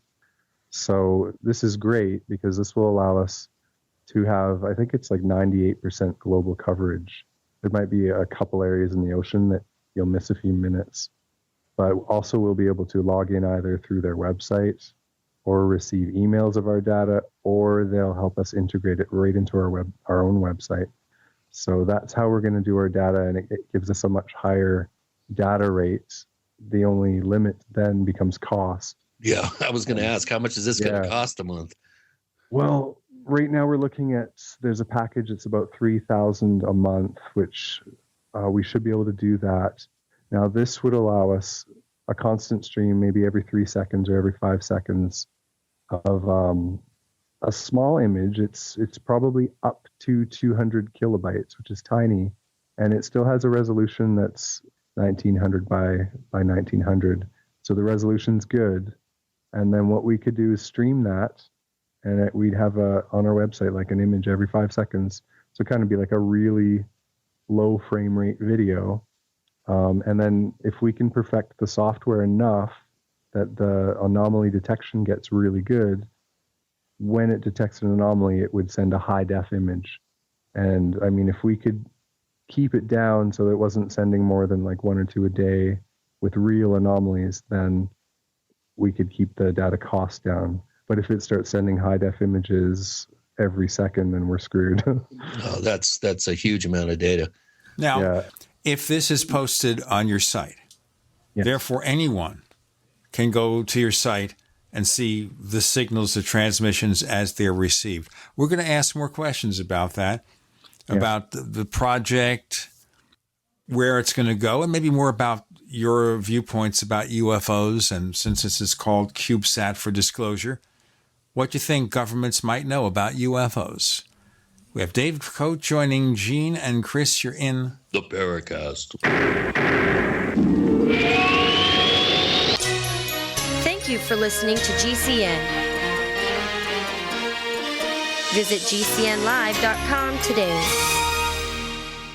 Dr. Joel Wallach here. If you're a baby boomer and you're worried about the big epidemics coming, and I'm not talking about the bird flu or the swine flu, I'm talking about epidemics of Alzheimer's disease, heart disease, obesity, diabetes, arthritis, cancer. That's because the 80 million baby boomers followed all the advice of doctors, and Houston, we have a problem. See Dr. Wallach live in Little Rock, Arkansas, Saturday, May 14th, 1 p.m. Go to www.cdocinarkansas.com. That's cdocinarkansas.com. By now you know that wireless technology like cell phones do in fact pose dangers to the health and privacy of everyone. Block-It Pocket's wide range of products are unmatched in providing the protection you deserve. No scare tactics, just common sense. BlockItPocket.com offers quality American-made options to alleviate and eliminate these invisible dangers. Learn more at BlockItPocket.com or call 888-315-9618. BlockItPocket.com, enhancing health and privacy. Are you worried about your mom or dad living alone in their house? Hi, I'm Joan London. Listen, I know how difficult it is to find senior care for someone you love. That's why I recommend a free service called A Place for Mom. They are the nation's largest senior living referral service. Call A Place for Mom today. To receive free information on senior living communities in your area, call A Place for Mom at 1-800-704-6182.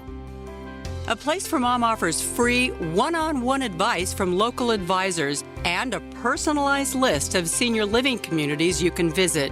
If you have questions about senior care for your mom or dad, there's a place for answers, A Place for Mom. Call A Place for Mom in the next 10 minutes to get your free ebook on financing senior care as well as free information on senior living communities in your area. Call 1-800-704-6182. That's 1-800-704-6182. Paid non-attorney spokesperson Adam Pulaski of the Pulaski Law Firm with principal office in Houston, Texas is the attorney responsible for the content of this ad. This ad is not legal advice, and the choice of a lawyer should not be based solely upon advertisement. Services may not be available in all states. Attention Xarelto users. If you or a loved one took Xarelto and suffered a serious bleeding event, you may be entitled to financial compensation. Xarelto is a popular prescription blood thinner used to prevent blood clots and protect patients from strokes. These serious bleeding events have led to numerous cases of hospitalization and even death. Phone lines are open 24/7. Call 800-261-0937. That's 800-261-0937. You haven't experienced yogurt until you've tried a Mossy, embodying health and flavor in a true whole milk, green-fed dairy beverage. Every sip pays homage to our old world cows and the ancient culturing methods their milk benefits from. With over 30 probiotics, a Mossy's undeniably nutritious, refined, cultured sensation bolsters your health and awakens your passion for dairy. A Mossy's so good, and you need to try it. Contact your Youngevity distributor or call 877-878-4203 or go to gcnteam.com. Ted Anderson telling you about Jordan Rubin's Beyond Organic Green-Fed Raw Cheddar Artesian Cheese featuring whole milk created through ancient dairy breeding, unpasteurized, untreated whole milk on the same farm the cows graze, containing natural sources of omega-3s, CLA protein, calcium, probiotics, and enzymes. I have never tasted cheese this good, and you need to try it. Contact your Youngevity distributor or call 877-878-4203 or go to gcnteam.com. Destroy harmful bacteria, allergens, bed bugs, dust mites, fleas in your home with the Ladybug Steam Vapor System. The Ladybug dives deep on surfaces without any toxic residue. Traditional control agents contain toxic chemicals which do more harm than good. Sanitize and disinfect using just water. Quick, fast, and surprisingly easy. Find out more now by calling 800-997-6584. Ask for Randy. That's 800-997-6584. Or go to advap.com/GCN. That's advap.com/GCN. This is Jerome Clark, author of the UFO Encyclopedia and other books. You're listening to the Paracast.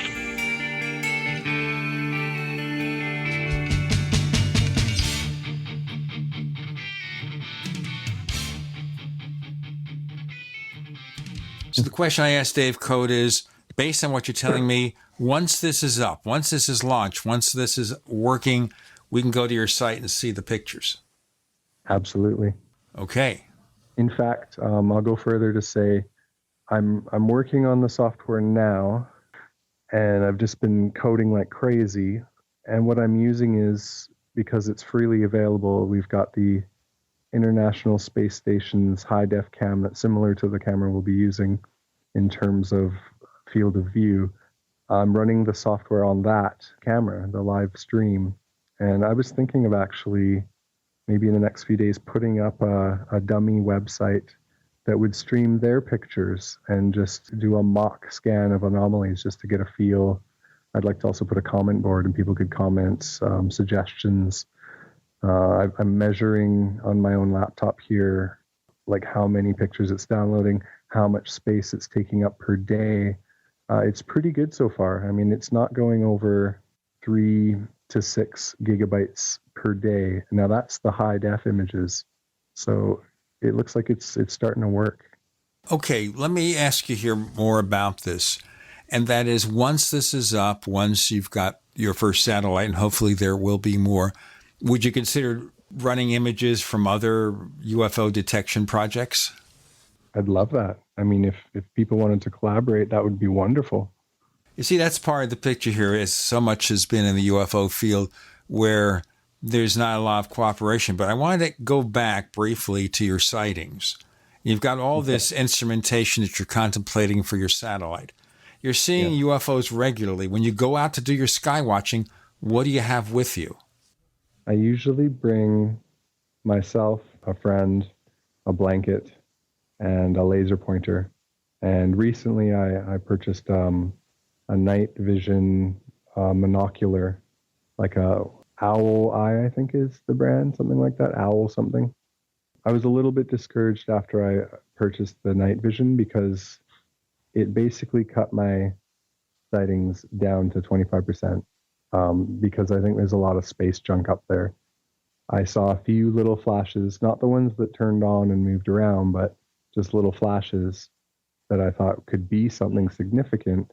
However, once looking through my night vision, I would see, oh, wait, I can actually make it out. And it looks like a tumbling piece of space junk. So, yeah, usually when I go out, I'll bring a little laser pointer.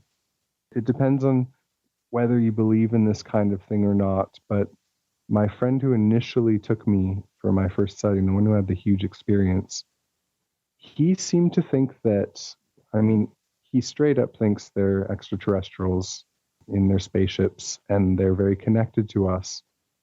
he had made a few comments to me saying on our first night of a sighting, don't be scared.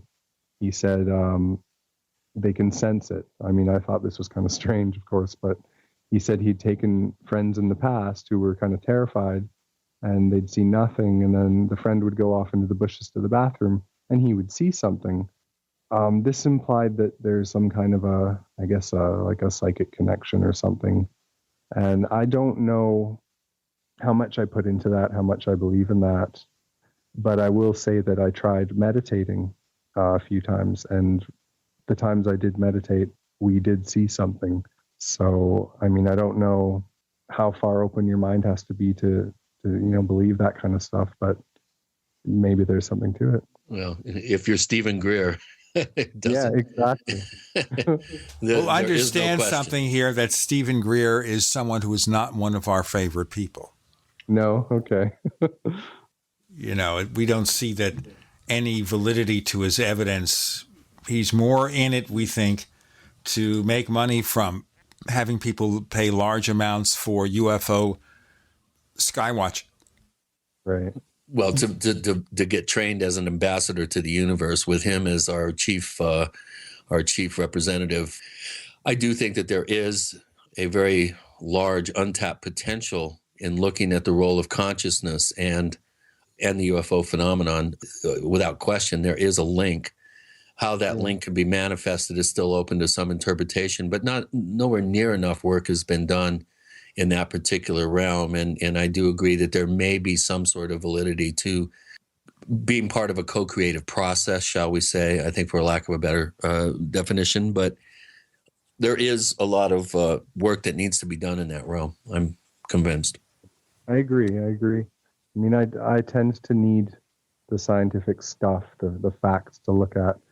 But I mean, I have practiced some meditation, and like I said, the few times we did meditate at night, we would have a sighting. It was interesting. So yeah, I think consciousness is something that's not understood is basically what it is. Of course, with a satellite, you can't have the satellite do any meditation, but are you thinking that maybe when the satellite is aloft and when it's a particular area that's near you, it's orbiting not far from you, that you do a little consciousness work to see what you could generate? Well, I've never thought of that. Huh. Perhaps we will. Yeah. I mean, it wouldn't hurt to try, right? I guess it doesn't, because we're still, making assumptions in terms of what's going to happen here.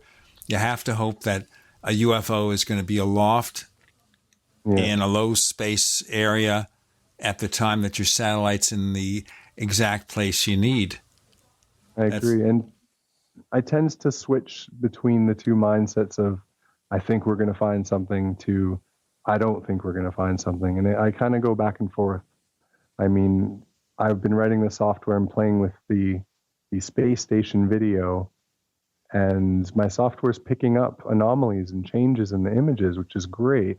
But I've actually been scanning through them and I never find something, and I get discouraged and I think, man, we're never going to find something, until I realize, wait, this is a NASA camera. And I mean, the outages are about once per hour, I think, on their little camera, where they go to blue screen. And that makes me think, how do they have that many outages? I mean, if their oxygen systems had an outage, there'd be some real problems. So perhaps, maybe they are censoring. Maybe they're censoring things. And then I'll jump back to, yes, we're definitely going to find something. And I kind of just keep going back and forth, and we'll just see what we come up with, I guess. Okay, you have a crowdsourcing project to raise money. Where's that stand? We are at approximately $30,000 US. And you need how much again? I think we're there. I think we could accomplish a U1 CubeSat at this point. However, we would not get all the instruments we need, as well as the data cost that we're going to be paying for. So right now, where we stand is I've written a check to the launch company, Interorbital Systems. $16,625 has been sent to them. We're on their manifest. We're going to launch middle of next year. We should be up on their website soon in their little manifest section. Then I have $10,000, a check's written to Matt Lippert. He's building the satellite with some colleagues out of AFIT. That should be able to buy most of the components. Now, he has mentioned there might be a little bit more because he can't do some of the electrical engineering in terms of if we have to actually custom build some things. So he may have to pay a bit of a salary or an hourly rate to some people. And if he needs to do that, it might cost a little bit more. Then I have a Kickstarter that just finished, and we get probably about $5,000 from that. That's going to go towards the data costs. So that's... So it looks like right now, we have to break in a moment. Right now, it looks like you're almost there, but a few $1,000s more wouldn't hurt. We have Dave Cote, and we're talking about CubeSat for disclosure, launching a UFO detector in space to find them. With Gene and Chris, you're in the Paracast.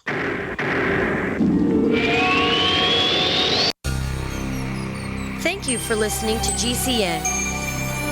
Visit GCNlive.com today. Graphic Converter is the image manipulation tool for the rest of us. It does not use any database. You get full control of all your files. Want to view the images of a folder? Drag it into Graphic Converter and a powerful browser opens up to show your image files. You could use it for slideshows. You could use it to import images from digital cameras or from scanners. Need to do some image editing? You can do that too in Graphic Converter. Also print catalogs. Convert from so many formats I can't even list them. Download now to see if Graphic Converter is good for you, like 1.5 million other users. Guess what? You could save money when you buy Graphic Converter. Use the coupon code NIGHTOWL. Use the coupon code NIGHTOWL to get a special price for Graphic Converter. Go to lemkesoft.com. That's LEMKE soft.com. lemkesoft.com. LEMKE soft.com. This is Sharon Hunt. Before using Heart and Body Extract, my energy level was very, very low. I could only walk a few feet and then would have to sit down. I was tired and lethargic. But after taking Heart and Body Extract, my energy level has improved greatly, and I can now walk longer distances without getting tired so fast. Thank you, Heart and Body Extract. Learn the secrets of an effective, natural, 100% organic nutritional supplement for a healthy heart and circulation at hbextract.com. This is Dan Pilla. Do you owe the IRS money you can't pay? Are tax debts crippling you? I've defended people from the IRS for over 30 years. I've helped thousands, and I can help you too. I wrote the book on IRS settlement, and I'm telling you, there's no such thing as a hopeless case. Call 800-34-NO-TAX to finally get free of IRS debt. With the IRS's new programs, there's never been a better time to solve your problem. Call 800-34-NO-TAX. That's 800-34-NO-TAX, or my website, danpilla.com. Are your Google search results killing you? Unflattering content in blogs, news articles, online reviews, social media, or other sources can jeopardize your reputation, your business, and your livelihood. Let Reputation.com help. Our patented technology will make the truth about you more visible while pushing down unwanted negative content. Improve your Google search results. Call Reputation.com at 1-800-831-0771 for a free consultation. That's 800-831-0771. Hey everyone, with 20 plus years as a radio host, I've seen about everything. One thing that keeps recurring though are these timeshare charlatans, these high pressure salespeople who get folks to come out to some resort for a special weekend offer. Then they get them in a corner and browbeat them and coerce them into buying a timeshare they don't need, they don't want, and they can't afford. And then they're stuck with that thing forever. Monthly payments, mortgage payments, annual fees, they keep going up and up. Well, up until recently, people thought they couldn't get rid of these things. You know, you can't get out of the contract, you can't get out of the deed or the membership. Well, that's not true. My friends at American Consumer Credit, a timeshare release company, can get you free. That's their personal guarantee. 12 years in business, free consultation, A-plus rating with the BBB. They're the real deal. You want to get out of your timeshare contract? Call them now. 800-587-EXIT. That's 800-587-3948, 800-587-EXIT. Call now, 800-587-3948.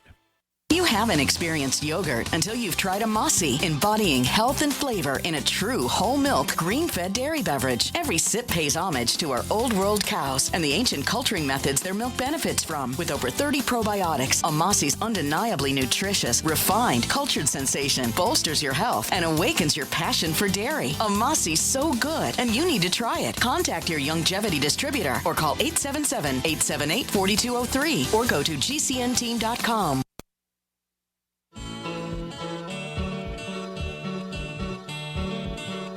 This is Micah Hanks of the Gralien Report, and you're listening to the Paracast, the gold standard of paranormal radio.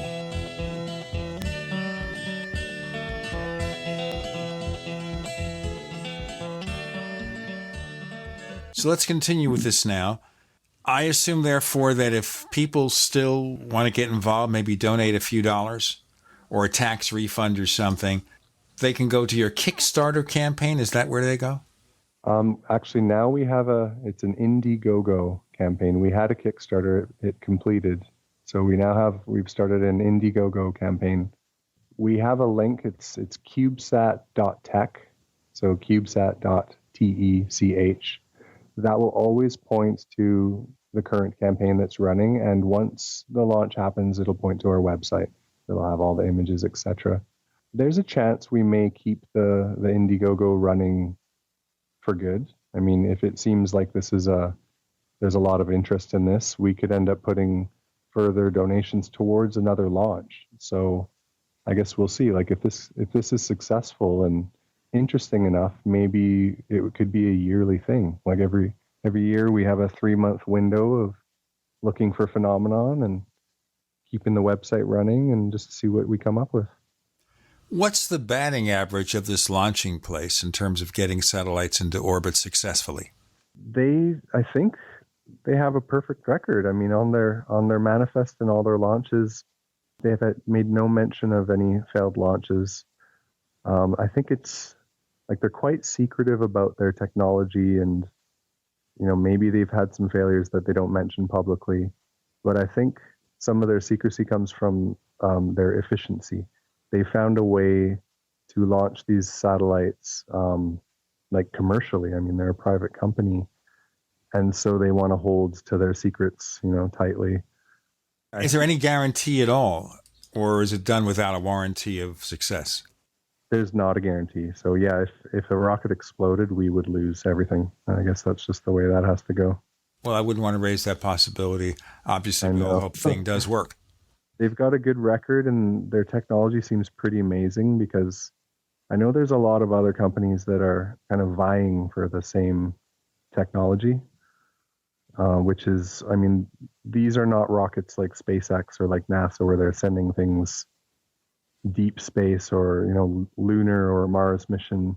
These are very affordable, successful rockets that can get stuff into low Earth orbit, and they seem to have a really good average of getting things there. So, since you call yourself CubeSat for disclosure, let's look at the UFO thing for a moment here. And that is, do you think the governments of Earth know something, have guilty knowledge about UFOs, and that if we got them to talk, we'd hear some pretty interesting stuff? Wow. I guess that's the question. When I first, had a sighting, I didn't think in those terms at all. I was more curious about, what have I seen? But now, being involved and having done some research and having talked to certain people, I think there might be a lot to that, or at least something to that. Dave Schock, who's involved with the project, and he's helped quite a lot, he came in because years ago he had a similar idea to send a satellite for UFO purposes. But that was about a decade ago, maybe longer, and it was going to cost him $200 million to do so. Now, obviously, he was trying to raise quite a lot of money, and a lot of people were hearing about it. He ended up rubbing shoulders with various people. One of them worked for the president's office at the time and kind of gave him some advice and told him that basically he had the okay that if he did get the funding and launch this thing, I guess, long story short, the government wouldn't mind if UFOs were disclosed, but it was kind of along the lines of maybe they've known about it, maybe there's a secret, maybe if they came out with disclosure right now, people get really angry. So maybe they would like if some private citizens figured some stuff out so they could just kind of go, wow, it's there, interesting. So yeah, I don't know. I mean, there's a lot of interesting testimony from really credible people that seem to think that, yes, the government knows about it. Yes, there's visitation happening, et cetera, et cetera. Yeah, tagging the term rather, disclosure to the project is an interesting choice. I think that could aid you, for the wider population who's interested in this subject and really lust after that disclosure, that magical day when Obama or Donald Trump, God forbid, trots out the press conference with a little alien hand in hand and saying, well, we're finally going to fess up, and here's our little space buddies, and we've known X amount about these beings for X amount of years, and of course, half the population immediately would think it's just some sort of CGI trick and that it's not to be taken seriously, and the other half would. I don't think they'd freak out like they did in 1938 when Orson Welles did the fake War of the Worlds broadcast. I think that excuse is not tenable here in this modern age. But the whole idea of tagging that term disclosure onto your project kind of makes me scratch my head a little bit. What prompted that particular decision to put that word there? I think it was mainly because I think more interest comes to the project as a result of putting it into the category of disclosure. I mean, disclosure implies that there's something to disclose, when I guess the truth of the matter is we don't have enough scientific evidence to say that there's anything to disclose. But I mean, I kind of think about the testimony that exists from the pilots and military personnel, et cetera, and I think, well, as verbal testimony, that would go a long way in a court of law. If you had that much verbal testimony from that many witnesses, it would hold up in court. So based on that, I'd say, okay, well, that's the disclosure we're going for. We're going to disclose whatever it is that's going on in the atmosphere of Earth. You thought about possibly approaching other governments who have already kind of opened up their files a little bit, loosened the secrecy of their files a bit, like the United Kingdom, Brazil, France, countries like that, and possibly talked with some of the movers and shakers in those communities to possibly get some real deep pocket help from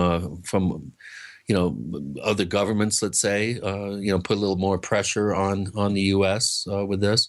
Have you considered that, or you're just going for a complete grassroots crowdfunding thing? I think, I mean, initially and still, I'd like to stay as much, I think, away from governments or big companies, and try to keep this as much as a citizen-oriented project as possible. I think along the lines of open sourcing it, I think that's a better approach. I think it's more respectable, more believable, more transparent that way. Because if somebody with a lot of money comes aboard, they're probably going to want control. And, then maybe we won't be able to show everyone our software, show everyone every single image. I mean, I've kind of read some things of one of them. I can't remember who the fellow's name was, but he got involved with MUFON and funding their stars. His name is Robert Bigelow.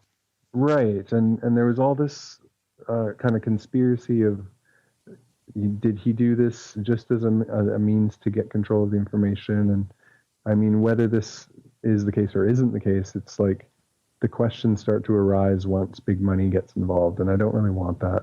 I want to keep it, it's a bunch of people putting their money together to do something really interesting. Yeah, he also is the only private individual in the world that has his own orbiting space station. Really? Really. Wow. And he's been contracted by NASA to supply modules for orbiting space platforms, Bigelow Aerospace.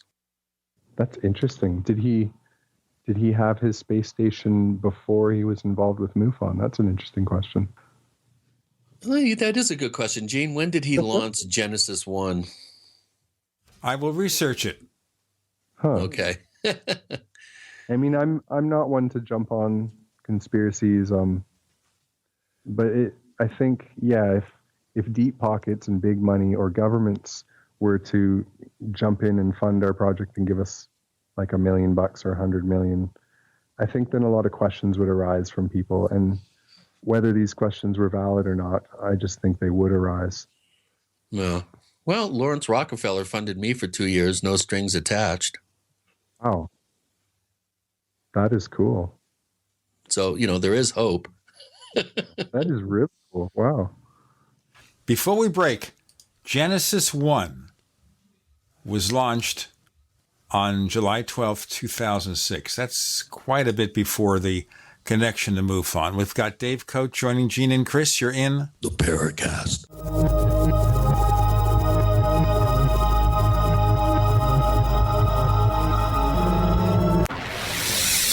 You are listening to GCN. Visit GCNlive.com today. First came Attack of the Rockoids, and it was a critically acclaimed success. And now there's The Coming of the Protectors. A former military intelligence man is contacted by a space woman in a dream that turns out to be a nightmare because evil forces on her distant planet are planning to conquer the Earth. This is gripping science fiction of the classic kind. Attack of the Rockoids and The Coming of the Protectors. Find out more at rockoids.com. That's Rockoids, ROCKOIDS.com. As you know, neighbors, web hosting can be pretty cheap, but not all hosting is the same. DreamHost wins Best of Awards year after year. You get unlimited disk space, unlimited bandwidth, and even the low-cost plans put your sites on high-performance SSDs. Want to know more about what DreamHost has to offer? Go to technightowl.com/host. Once again, that's technightowl.com/host. Hi, Peter Vaccaro for ParanormalDate.com. Are you looking for love in all the wrong places? Now you have a chance to change that by signing up for free at ParanormalDate.com. This incredible dating site puts people of like minds together. People who are interested in the strange, the unusual, mysteries, ghosts, UFOs, and the afterlife, and so much more. ParanormalDate.com was developed for you, people seeking a viable alternative to the other dating services.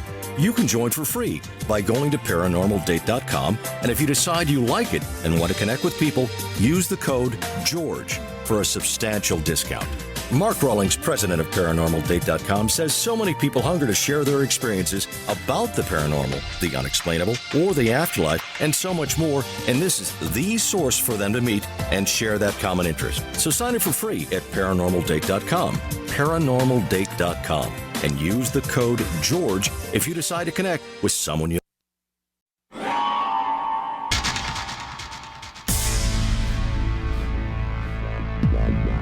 Welcome back to the Paracast, the gold standard of paranormal radio. And now, here's Gene Steinberg.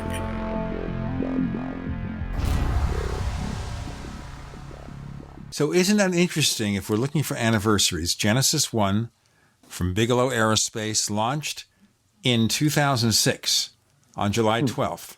The Paracast debuts February 28th of that year. There was no connection whatever.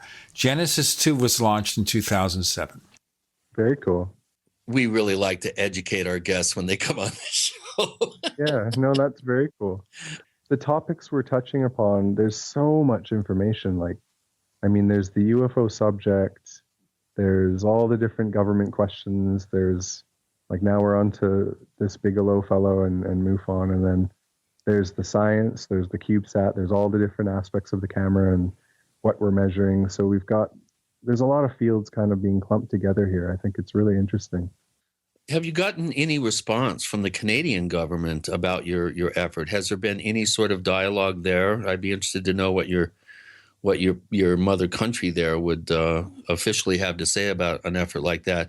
Trudeau seems like a pretty open-minded guy. Well, I have not actually reached out to any governments per se. I've basically talked to whomever media outlet is interested in like doing interviews and interviews for radio, interviews for television, interviews for articles, written articles. But I haven't put out any emails to actual governments. Mainly, we've hit up all the different news agencies that we could think of. Are you getting much response from America? Quite a lot. Let me think. I could say our funders are global. We had a lot of American support from people contributing, but then we had a lot from like France, South America, South Africa, Mexico, Germany. We've had like basically most of the countries, most of the major industrial countries have kind of come on board.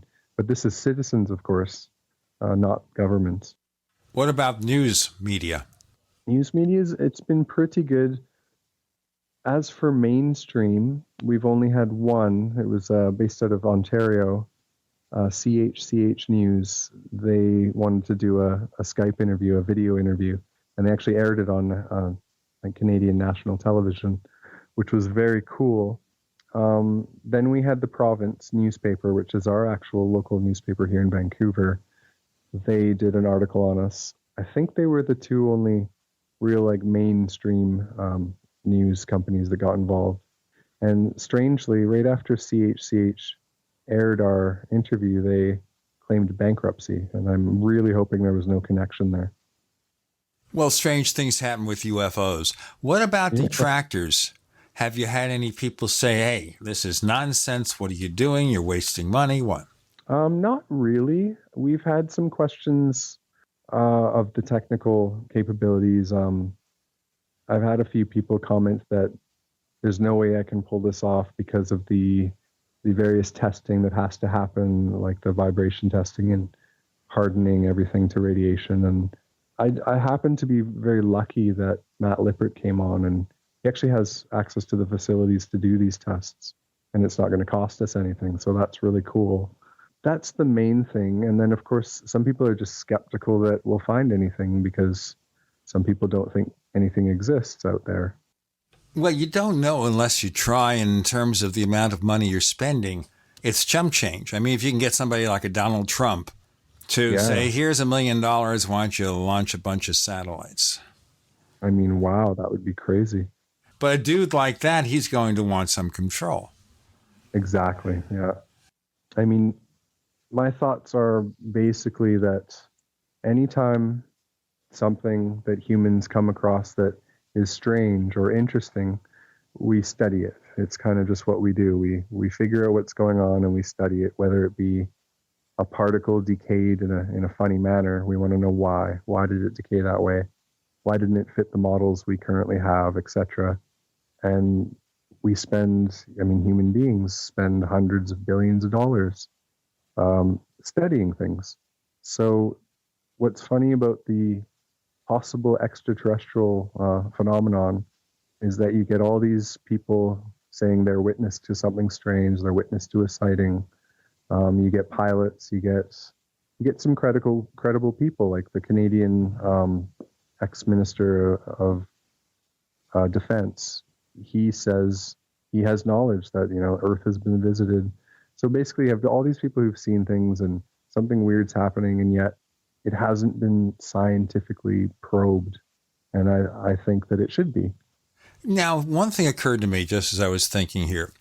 You have this area west of Vancouver where you're regularly seeing things. Ever consider the possibility of putting a surface-based UFO detection system in that area to see what would happen? I haven't thought of it, but that's probably a really cool idea. It would probably cost a heck of a lot less than a CubeSat, wouldn't it? Yeah, I think it would. And another one that I recently thought of, I came upon it just based on testing of the CubeSat. Weather balloons. You can launch a weather balloon or get one for like a couple $100, like under $1,000. We could put all the same instruments on a weather balloon that would do all the same things, basically. And it would be a tiny fraction of the cost. What would it cost for the instrumentation? The same as the satellite or a lot less? A lot less, because you wouldn't have to harden it for space. You wouldn't have to care so much about it being perfect, because your launch mechanism costs $500. Whereas with a satellite, you want everything to be perfect because you're spending $17,000 just for the launch. Well, let me just be a devil's advocate here. You have a place there, and Chris is sympathetic to this because he's in a similar situation. You have a place that appears to be attracting a lot of unusual events. Mm-hmm. With a satellite, the chances of capturing anything aren't that high, but it's certainly worth the effort to try. You've got to try, especially if UFOs are related to outer space. But now you have a place here that for a small amount of money that maybe you can just do it with a credit card or something, or have each of your partners, your 7 partners, say, okay, we'll go get a credit card advance for $500 each, and we'll put something together with a balloon-based system, with a surface-based system. Hey, why aren't you doing it?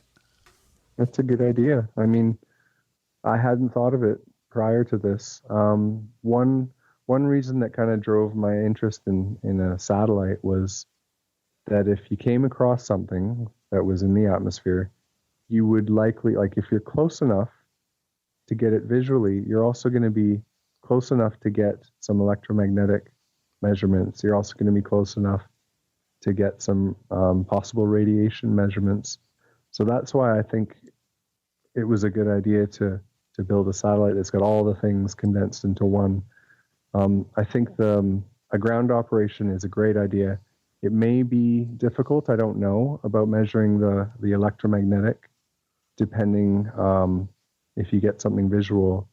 I mean, if it's in the lower atmosphere, you're probably not going to be able to measure too much in terms of electromagnetics or gravitation. It's all depends on field strength and proximity. Okay, but yeah, I've been doing working for a number of years on a triangulated instrumented array in the San Luis Valley, which is fairly well known for its ongoing waves of anomalous aerial object activity. And with the proper software for detect motion and track motion, you can send coordinate data to all the cameras, and they can swing around and triangulate. When you start triangulating arrays on objects, the amount of data that you can, just optical data, for instance, you'd be able to determine, a vast amount of facts about the event. Let's do our break. We've got more to talk about, and Chris, of course, is defining the project that he's setting up. We have Dave Cote. We're talking about CubeSat and maybe some ideas for other measuring systems. With Gene and Chris, you're in the Paracast.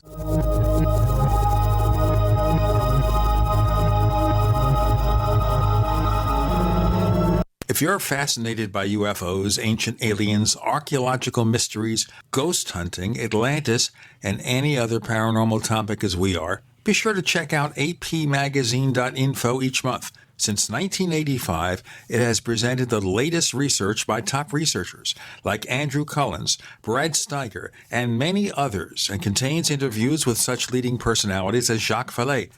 Click on one of their banners and check out apmagazine.info. As you know, neighbors, web hosting can be pretty cheap, but not all hosting is the same. DreamHost wins Best of Awards year after year. You get unlimited disk space, unlimited bandwidth, and even the low-cost plans put your sites on high-performance SSDs. Want to know more about what DreamHost has to offer? Go to technightowl.com/host. Once again, that's technightowl.com/host. Hi, Peter Vaccaro for ParanormalDate.com. Are you looking for love in all the wrong places? Now you have a chance to change that by signing up for free at ParanormalDate.com. This incredible dating site puts people of like minds together. People who are interested in the strange, the unusual, mysteries, ghosts, UFOs, and the afterlife, and so much more. ParanormalDate.com was developed for you. people seeking a viable alternative to the other dating services. You can join for free by going to paranormaldate.com, and if you decide you like it and want to connect with people, use the code GEORGE for a substantial discount. Mark Rawlings, president of ParanormalDate.com, says so many people hunger to share their experiences about the paranormal, the unexplainable, or the afterlife, and so much more, and this is the source for them to meet and share that common interest. So sign up for free at ParanormalDate.com, ParanormalDate.com, and use the code GEORGE if you decide to connect with someone you like. Looking for that edge during those intimate moments? We see many ads for enhancement, but the side effects include death. At GCN Team, we should change the Healthy Body, Brain, and Heart Pack to the Healthy Libido Pack. The brain and heart are not the only organs that require a healthy vascular system. For proper blood flow at the right moment, go to GCNteam.com or call 877-878-4203. That's 877-878-4203. That's 877-878-4203. I'm Nick Soboleski, a Select Quote agent with a true story that could save you hundreds of dollars a year. A woman named Linda just called. Her husband, Ray, has a $300,000 group life insurance policy, but is changing jobs and can't take it with him. Well, I impartially shopped the highly rated term life insurance companies we represent and found Ray, who is 41 and takes medication to control his cholesterol, a 10-year, $500,000 policy for under $26 a month. That's almost twice the coverage for less than half of what he had paid. If SelectQuote hasn't shopped for your life insurance, you're probably paying too much. For your free quote, call 1-800-403-4885. That's 1-800-403-4885. 1-800-403-4885. Or go to SelectQuote.com. We shop, you save. Get full details in the example policy at SelectQuote.com/commercials. Your price could vary depending on your health, issuing company, and other factors. Not available in all states. Paid non-attorney spokesperson Adam Pulaski of the Pulaski Law Firm with principal office in Houston, Texas is the attorney responsible for the content of this ad. This ad is not legal advice, and the choice of a lawyer should not be based solely upon advertisement. Services may not be available in all states. Attention Xarelto users. If you or a loved one took Xarelto and suffered a serious bleeding event, you may be entitled to financial compensation. Xarelto is a popular prescription blood thinner used to prevent blood clots and protect patients from strokes. These serious bleeding events have led to numerous cases of hospitalization and even death. Phone lines are open 24/7. Call 800-261-0937. That's 800-261-0937. We'd like to hear from you. If you have a comment or question about the Paracast, send it to news@theparacast.com. That's news@theparacast.com. And don't forget to visit our famous Paracast community forums at forum.theparacast.com. So, Chris, you were explaining, and we can continue now, the way you're setting up your system. Go ahead, please. Well, what we've decided to do, because I know a satellite, I mean, that's really sexy sounding, and there would be a lot of interest in a project like that. Something that I'm doing doesn't have quite the cachet, let's say, of a project like CubeSat, but I think it's important to begin both. It's kind of a double-pronged attack here. Identify hotspot areas, have in place fixed locations to monitor the above Earth airspace here, but combined with a system that's also spaceborne. Wouldn't it be neat if you were headed over the Rocky Mountains and all of a sudden we had an event in southern Colorado, and my system was operating and your system was operating? The data that you could glean from that would be just dazzling. Yeah. But again, I think the kind of idea you have could be, the space version of what I've been proposing and what I'm in the midst of setting up right now. We actually did a beta test a few years ago, and we're able to capture some pretty interesting anomalies that turned out to be mundane. But it's good to be able to get a bunch of data together that then you can use to factor out false positives, shall we say. So, yeah. I think both approaches, are important to monitor hotspot areas and then to monitor, airspace. I think once you get a satellite network up, and possibly even something with more technology in it that could be placed higher and still have the capabilities of a low orbital platform. Then you could talk about geosynchronous orbits, that sort of thing. A question that kind of comes up in my mind is space is filled with a lot of junk up there, and are these orbital paths? How are you choosing this particular orbital path, and do you have any sort of, I don't know, it's awful small, so I guess colliding with some space junk is probably not too much of a concern, but is there a way to determine an optimal orbital path that keeps you out of harm's way with the thousands of bolts and screws and stuff traveling at amazing speeds up there? Is there a way to figure all that out in advance? Is there some sort of algorithm? I mean, I'm sure there is, but I think, that's something that interorbital systems will be dealing with. Yeah. Because they do all the launches, and I'm sure they've kind of figured that stuff out. I've never heard of any of their satellites being damaged by space junk. I think there's only been a few events where some space junk actually wrecked a satellite. Right. For the most part, I don't think we're high enough up to worry so much. Yeah, because you are in low. You said what, 300 kilometers up, or? Yeah, about 310 kilometers. So we're much lower than the space station, and we're not as high as a lot of the telecommunication satellites that are up there. Well, and most of the space junk too. You're way below that. Yeah. Apparently, a lot of the space junk I was reading about was created when, I think it was China. They sent an anti-satellite missile up to test. They destroyed one of their own satellites, but it created thousands and thousands of little bits of junk that's up there now. So it's the Chinese fault. They did it all.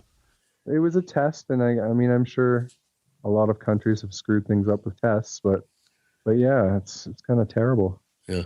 Well, there's talk of a robotic satellite system that'll be sent up like a large garbage collector that's going to be going and collecting. It'll be, they'll have maneuverable capabilities, so they're going to be scooping up space junk. The movie Gravity, that was quite terrifying, and that sort of had to do with space junk. Yeah, it did. How about micrometeorites, things like that? I mean, are you going to be able to withstand dust particles traveling at 60,000 miles an hour or something? We can hope. We can definitely hope. I mean, micrometeorites. Let's say we were hit by a meteorite, that would be almost as amazing as catching an anomaly. The odds against that are but are pretty much in your favor. Yeah, I have to say, I definitely agree that putting together like the CubeSat or any space observations along with ground observations, I hadn't actually thought of teaming up that way, because I was thinking, well, what we'd rely on is, MUFON reports. So say we do capture something, and then we've got some visual, then we've got some electromagnetic and whatever else. But then we go to the sighting reports and see if there was anything happening in that same area that same day. But also, yes, ground-based data that could correlate with it, I think would be amazing. That would be, oh man, I'd need a hanky just thinking about that. Oh, we're getting kind of grisly here, folks. This is family radio. Oh, I'd have to blow my nose because I'd be so excited.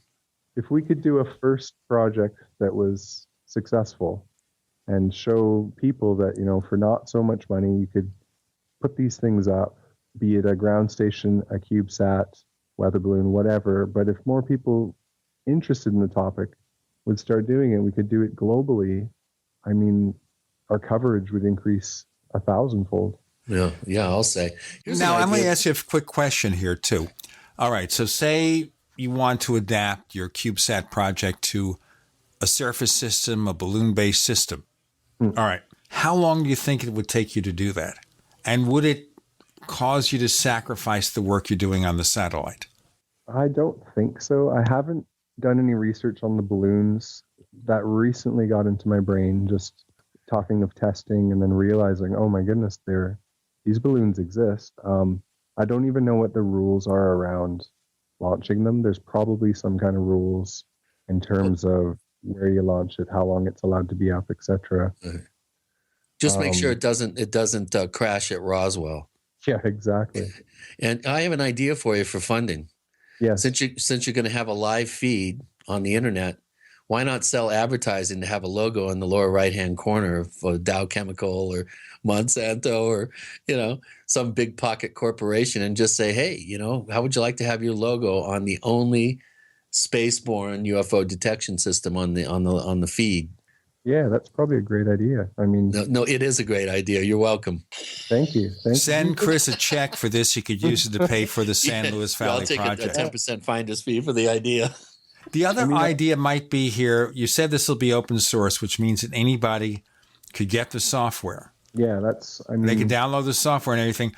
But what about assembling construction kits, developing a construction kit where anybody who wanted to build a similar system could go ahead and do it? And this way you can expand your coverage, and you're doing it in a way that you're not merchandising, although I guess you could sell ready-made kits, which would be one way to merchandise it. But setting up a system here where you provide instructions. This is the equipment we need for the cameras. This is what we need for this. Here is the software, kind of almost like a turnkey system that people could build without too much trouble. And then if that works, then you can actually start assembling them and selling them and use that to finance further projects. I'm developing a whole marketing plan for you here, and I know nothing about marketing, as most people know. Dave Cote is joining us with Gina and Chris. You're in the Paracast.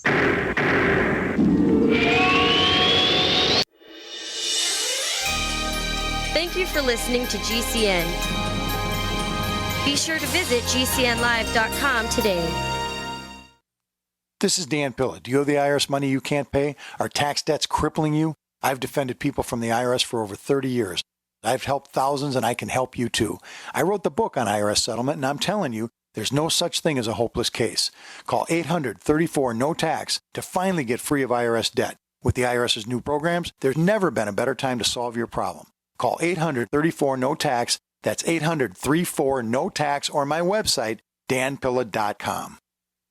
By now, you know the smart way to buy emergency food storage is calories per dollar. Ready Supply Foods sells you 50% more food for your money. GMO-free, 25-year shelf life, great tasting, and free shipping. You need 2,000 calories per day under ideal conditions. Most 30-day kits don't have enough calories to sustain you for more than a week. They just don't have enough nutrition to do the job. See the comparisons for yourself at ReadySupplyFoods.com. We are the new leader in value and quality. Go to ReadySupplyFoods.com today. Have you checked your Google search results lately? Search results are usually the first impression that people form of you or your business, so make sure that they create a positive impression with ReputationDefender.com. What the internet says about you can have a big impact on your life and your livelihood, even if it's not true. Fortunately, you can now control how you look online and in online search results with ReputationDefender.com. Call 800-831-0771 now. That's 800-831-0771 for your free reputation analysis. If you have negative material from an ex-employee, upset patient, or former client, newspaper article, legal issue, social media, or other source showing up in your search results, you can combat it with ReputationDefender.com. Our dedicated experts in patented technology can help make your online search results look their best. Call 800-831-0771 to learn more. 800-831-0771. That's 800-831-0771. Or visit ReputationDefender.com. Water is the single most important thing your body needs, so you want to be sure it's the best for you and your family. Since 2005, thousands have depended on Berkey purified water. The Berkey Guy provides the lowest priced filtration systems in every size. For incredibly delicious water now and in an emergency, get to GoBerkey.com or call 877-886-3653. 877-886-3653. GoBerkey.com. My name is Don Wiskin, and at 42 years old, I suffered a massive heart attack and was told I'd be on disability for the rest of my life. What did I do? I created Extendivite, a garlic and cayenne mix of 7 herbs which rebuilt my heart and gave me back my life. For over 17 years now, I have made this formula available to you so you don't have to suffer the same thing I did. Clean your blocked arteries and strengthen your heart and boost your natural immune system. I'm 60 years old now and I still work every day. To get your Extendivite, call 1-877-928-8822. That's 1-877-928-8822. 928-8822 or visit heartdrop.com. Extendivite is only $69.95 for a 2-month supply of either capsules or liquid. Extend your life with Extendovite. This is Rick Ossick, president of Famous Footwear. Our company is working together with the March of Dimes through March for Babies to raise money and awareness about the serious problem of premature birth in the U.S. As a business leader, I know that babies born very sick or too soon cost businesses billions of dollars each year, in addition to the emotional stress on employees and their families. That's why Famous Footwear is committed to raising funds to improve the health of moms and babies everywhere. Won't you please join us in the March for Babies? Start a team today at marchforbabies.org. Hi, this is Nick Pope. You're listening to the Paracast. I'm kind of serious here, Dave Cote. What do you think, Chris? Hey, more heads are better than one. We've come up with 2 great ideas that could generate some additional interest and also generate, those very important $100 a day to pay for your actual downlink. I mean, I'll comment to all those questions and ideas. I think the idea of having like advertising banners on the site is a great one. I don't know what our monthly hits are going to be like. I'd like to think it'd be really high, being the first CubeSat launched by citizens for this purpose. So yeah, we'll definitely try that. And as for the software and open sourcing, I'm definitely going to, open source, give it to anyone who's interested. It's basically just, I'm writing it in Python, and everything I'm using to write it is also open source. I'm just kind of putting the pieces together. I'm very open to sharing it as I perfect it. This is Linux or what? Yeah, well, I'm doing it on Linux on Ubuntu, but you can get Python on Windows. You can get Python on Mac. It's kind of the most common software language that's out there. Like most web servers that run your websites, a large percent of them run Ubuntu, the server version of Ubuntu. Ubuntu comes with Python, so it's built right into it. Now, the servers that I've run are CentOS, which is like the open source version of Red Hat. That's very similar. Python will run on that as well. Okay, but what I'm thinking here is, obviously Windows is a more complicated beast in terms of taking something from Linux, but porting something from Linux to a Mac, because of the family resemblance, they're both Unix, ought to be a piece of cake, don't you think? It's pretty easy, yeah. So I'm encouraging you here to build a Mac version, is what I'm doing. Oh, well, yeah, Python runs on Mac very easily. Basically, you make sure you have an interpreter, Python interpreter. Just make sure you have all the drivers that will run Python, and then the software will run on it. The way I'm running it now, I'm running it on a live interpreter. So I open the Python interpreter, and then I run the code. I can also run it from a script. I can also make it executable, but it's pretty simple in terms of a language that people can understand. I think most computer programmers dabble in Python, so I think it's a good choice. And then finally, to comment on the little kits, like if we were to give kits or open source how to build, that's going to be up to Matt Lippert and Lippert Technologies, which will be the company that he's starting. I know that I signed an NDA, non-disclosure agreement, to look at all his parts and chassis, and he uses 3D printers to, print the frame, that kind of thing.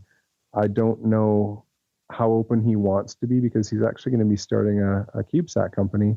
He's going to be building kits for universities, which is going to be cool. So I know he's very excited about that. He's going to be sending kits out to university, encouraging them to start teaching a course on CubeSats, that kind of thing.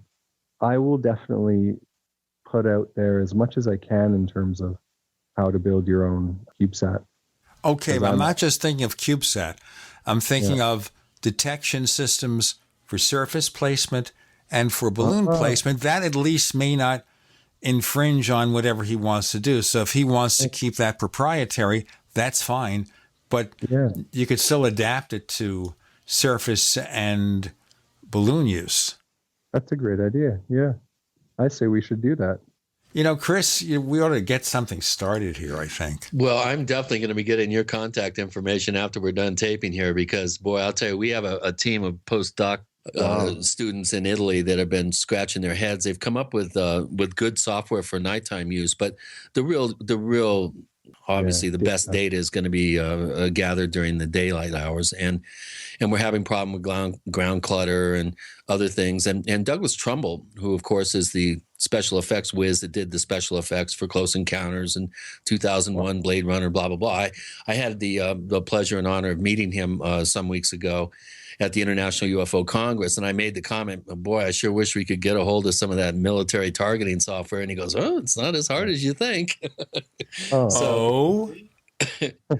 Yeah, he said, well, there's a will, there's a way, so with a twinkle in his eye, kind of a little wink, wink, so I'm not exactly sure what that meant, but believe me, I'm going to find out. Just parenthetically here, your colleague Dave Schott wrote me and said that he came very close to meeting me or Chris at the International UFO Congress, but evidently Alejandro Rojas was busy talking to somebody else and it didn't work out. That's too bad. Yeah, he was down there for, I think, a full day, and he had a blast. I wish I could have been there. Yeah, I'm really looking forward to this because, boy, if we could get the bugs worked out of our system, that would enable us to go full speed ahead. Right now, that's the one thing that's hanging us up. The area in Colorado where this array will be placed is in south central Colorado, above the border with New Mexico. It's a known UFO hotspot. There's been thousands of sightings there, ebony and flowing in waves. And one of the things, again, that we really want is obviously detect motion and coordinate triangulation with motion tracking. So once we get past that hurdle, we're going to be raring to go. And we're also going to be providing kits for others to set up systems at other hotspot areas. The other problem that we were having is bandwidth. And because it is such a remote rural area, it's taken quite a while for the area to catch up to the state of technology now. But now we're in a situation where that problem has been solved by the inexorable spread of T2 lines and high bandwidth scenarios. So that is no longer a problem. The only sticky wicket right now is, like I said, that motion tracking software. So any help that you could provide our team, any sort of ideas or obviously we're going to be dealing with different problems. One being spaceborne, one being ground located. So, but I'm sure brilliant minds working together have a habit of being able to conquer obstacles, I think, for lack of a better term. So yeah, I'm really excited to speak further with you about this, and I do urge you to come up with creative ways of funding the project so that you can start putting up other birds and expanding the network. And I think this is very exciting. Like you mentioned at the top of the show, when I costed out a 3-camera system back in 94 and 5, it would have been $1 million to do what we can now do today for about $20,000. Wow, isn't that crazy? Wow. Yeah, well, I love it.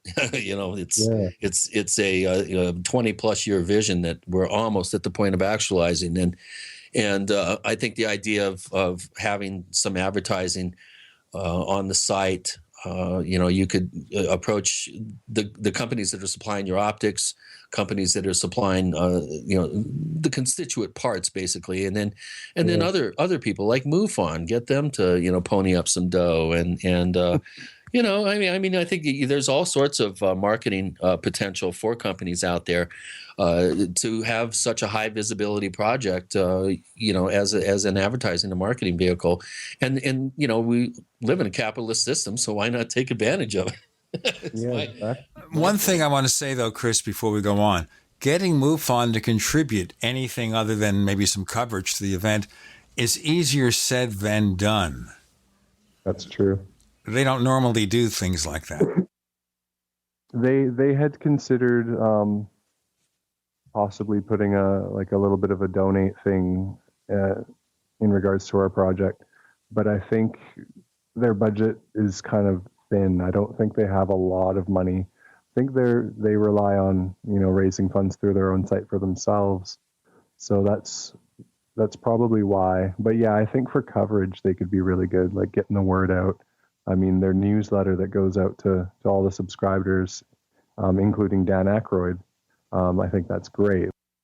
If you can get Dan Aykroyd to participate, that'd be great. If you try to reach out to him, I'll ask you that question, and we'll have your answer on the other side. We've got one more segment, one more few minutes to spend with Dave Cote. With Gene and Chris, you're in the Paracast.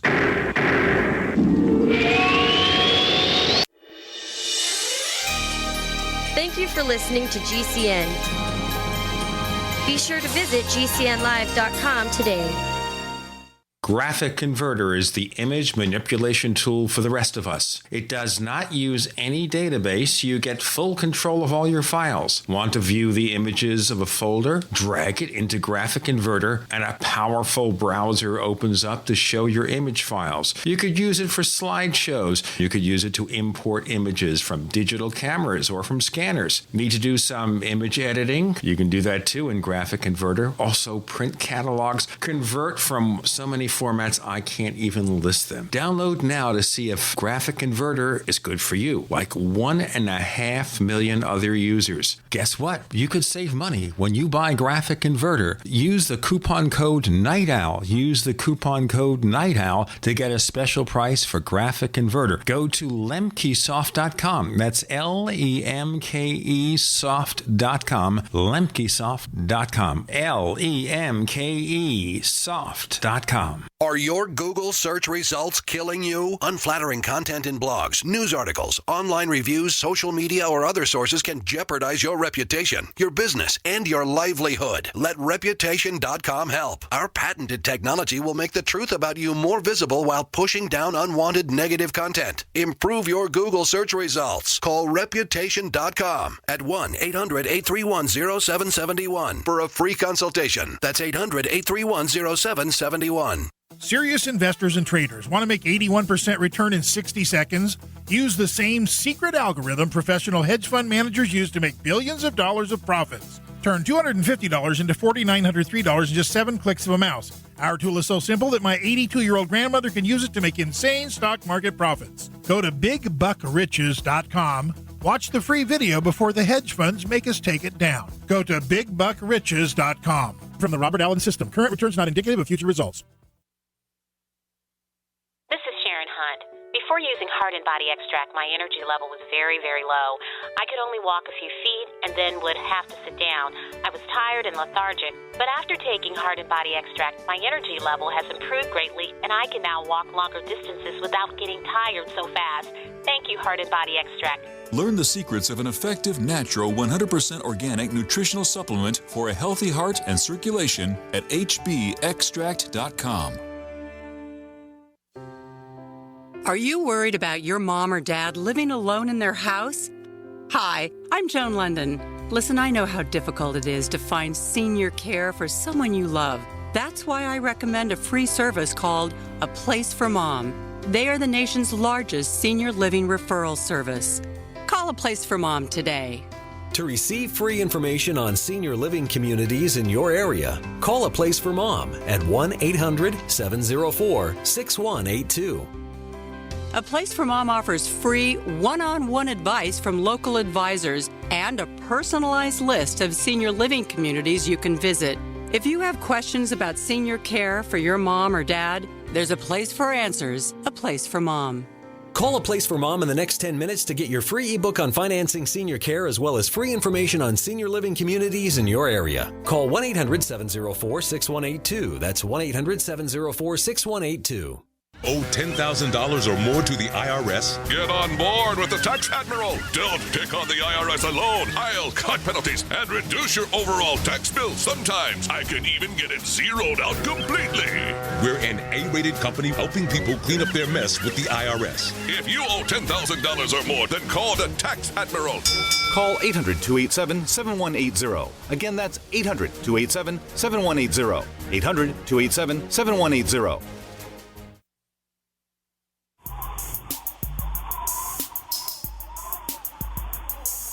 is Marie D. Jones, the author of This Book is from the Future, and you are listening to the Paracast, the gold standard of paranormal radio.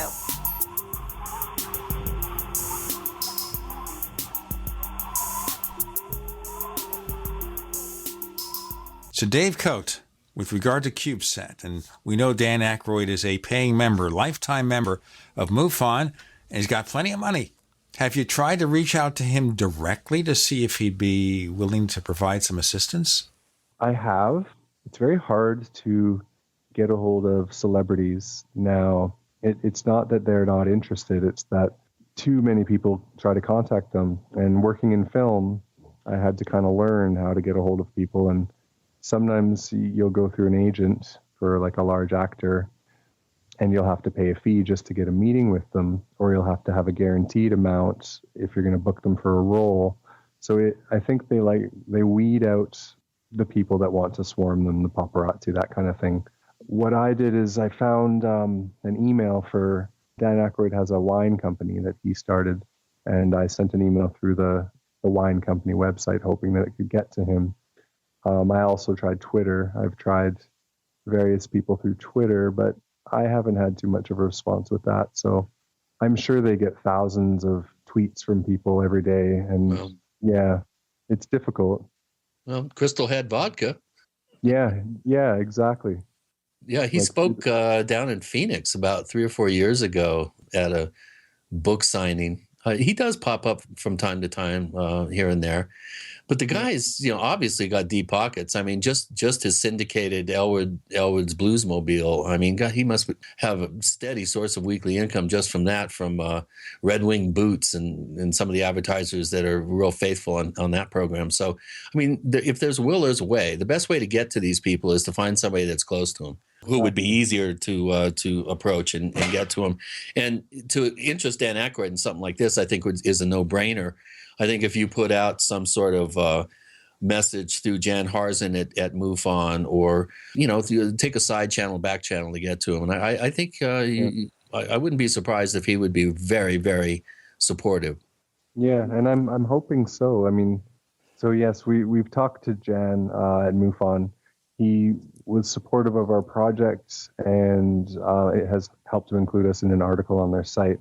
Through that channel, a newsletter should be going out within the next month. It's their monthly, I think it's a monthly newsletter that comes from MUFON. Yes. And that's the printed one that we've been told Dan Aykroyd reads all of them. So that's kind of the channel that we're hoping reaches him. Because I think with someone like him who has such an interest in this topic, it's not a matter of they're not going to want to talk to you about it. It's more a matter of getting the information in front of their eyes. That's the challenge. So I'm hoping that the newsletter, tips them off, and maybe we get an email. Even just a mention would probably help us out quite a lot. Yeah. Also, Tom DeLonge from Blink-182 is a huge UFO buff, and Robbie Williams, the pop singer from England, is also a huge UFO buff. And there's others too. There's the Shirley MacLaines, and you could go down the list of people that have. Even what's his name, Sammy Hagar, claimed he's an abductee.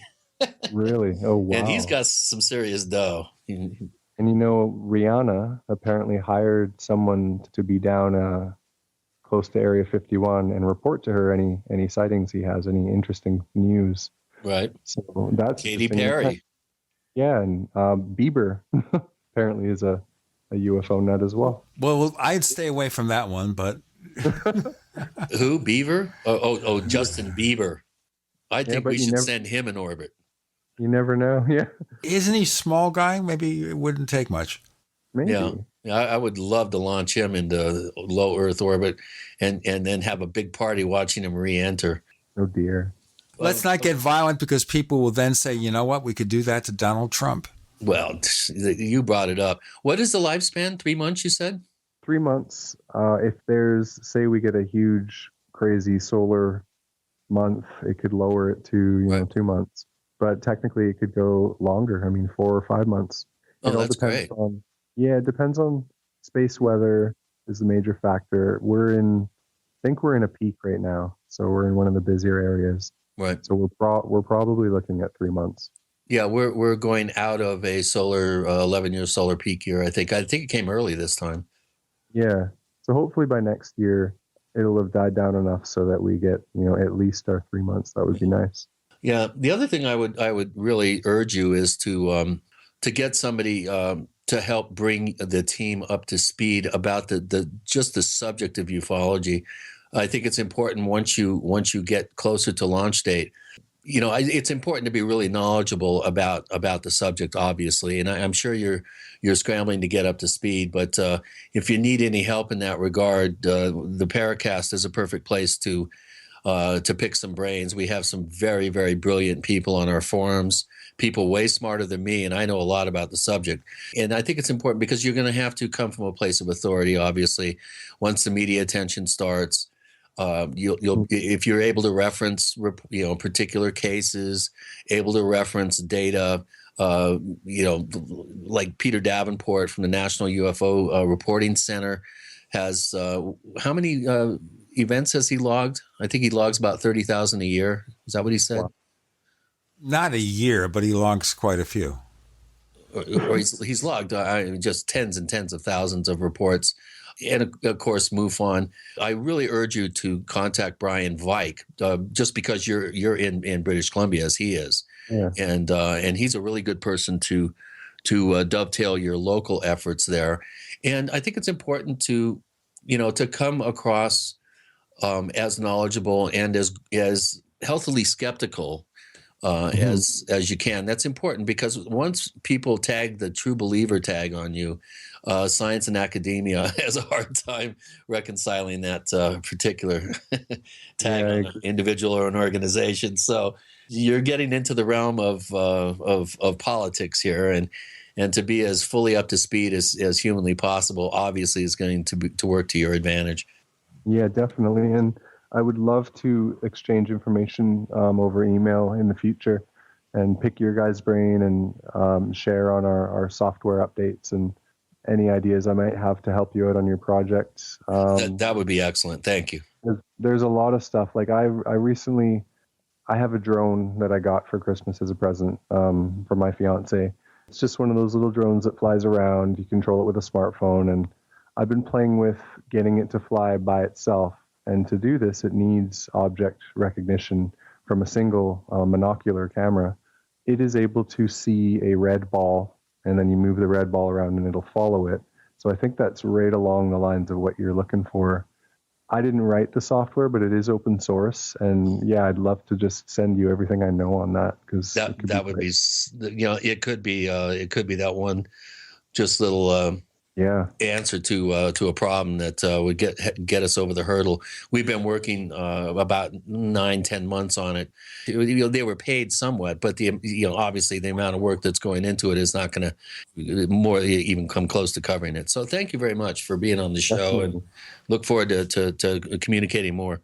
Dave, would you please tell our listeners where they can check you out and get more information about what you're doing? Absolutely. If you go to CubeSat.tech, so that is http://CubeSat.tech,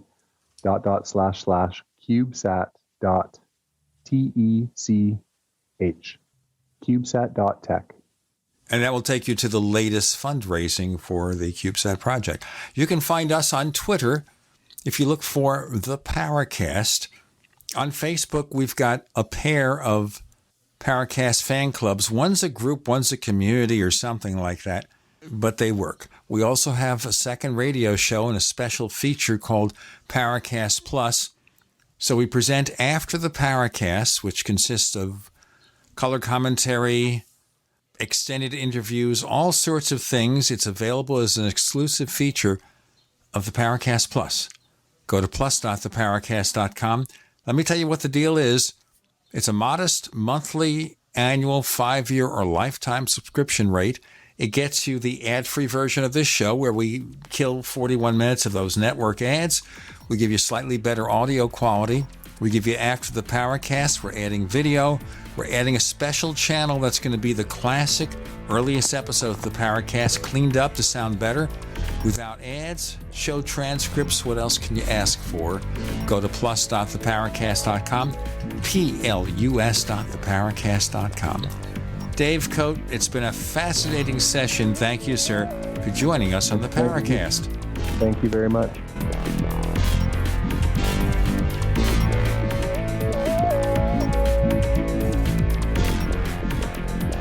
The Paracast, featuring Gene Steinberg and Christopher O'Brien, is a copyrighted presentation of Making the Impossible Incorporated. Tune in next week for a new adventure in The Paracast.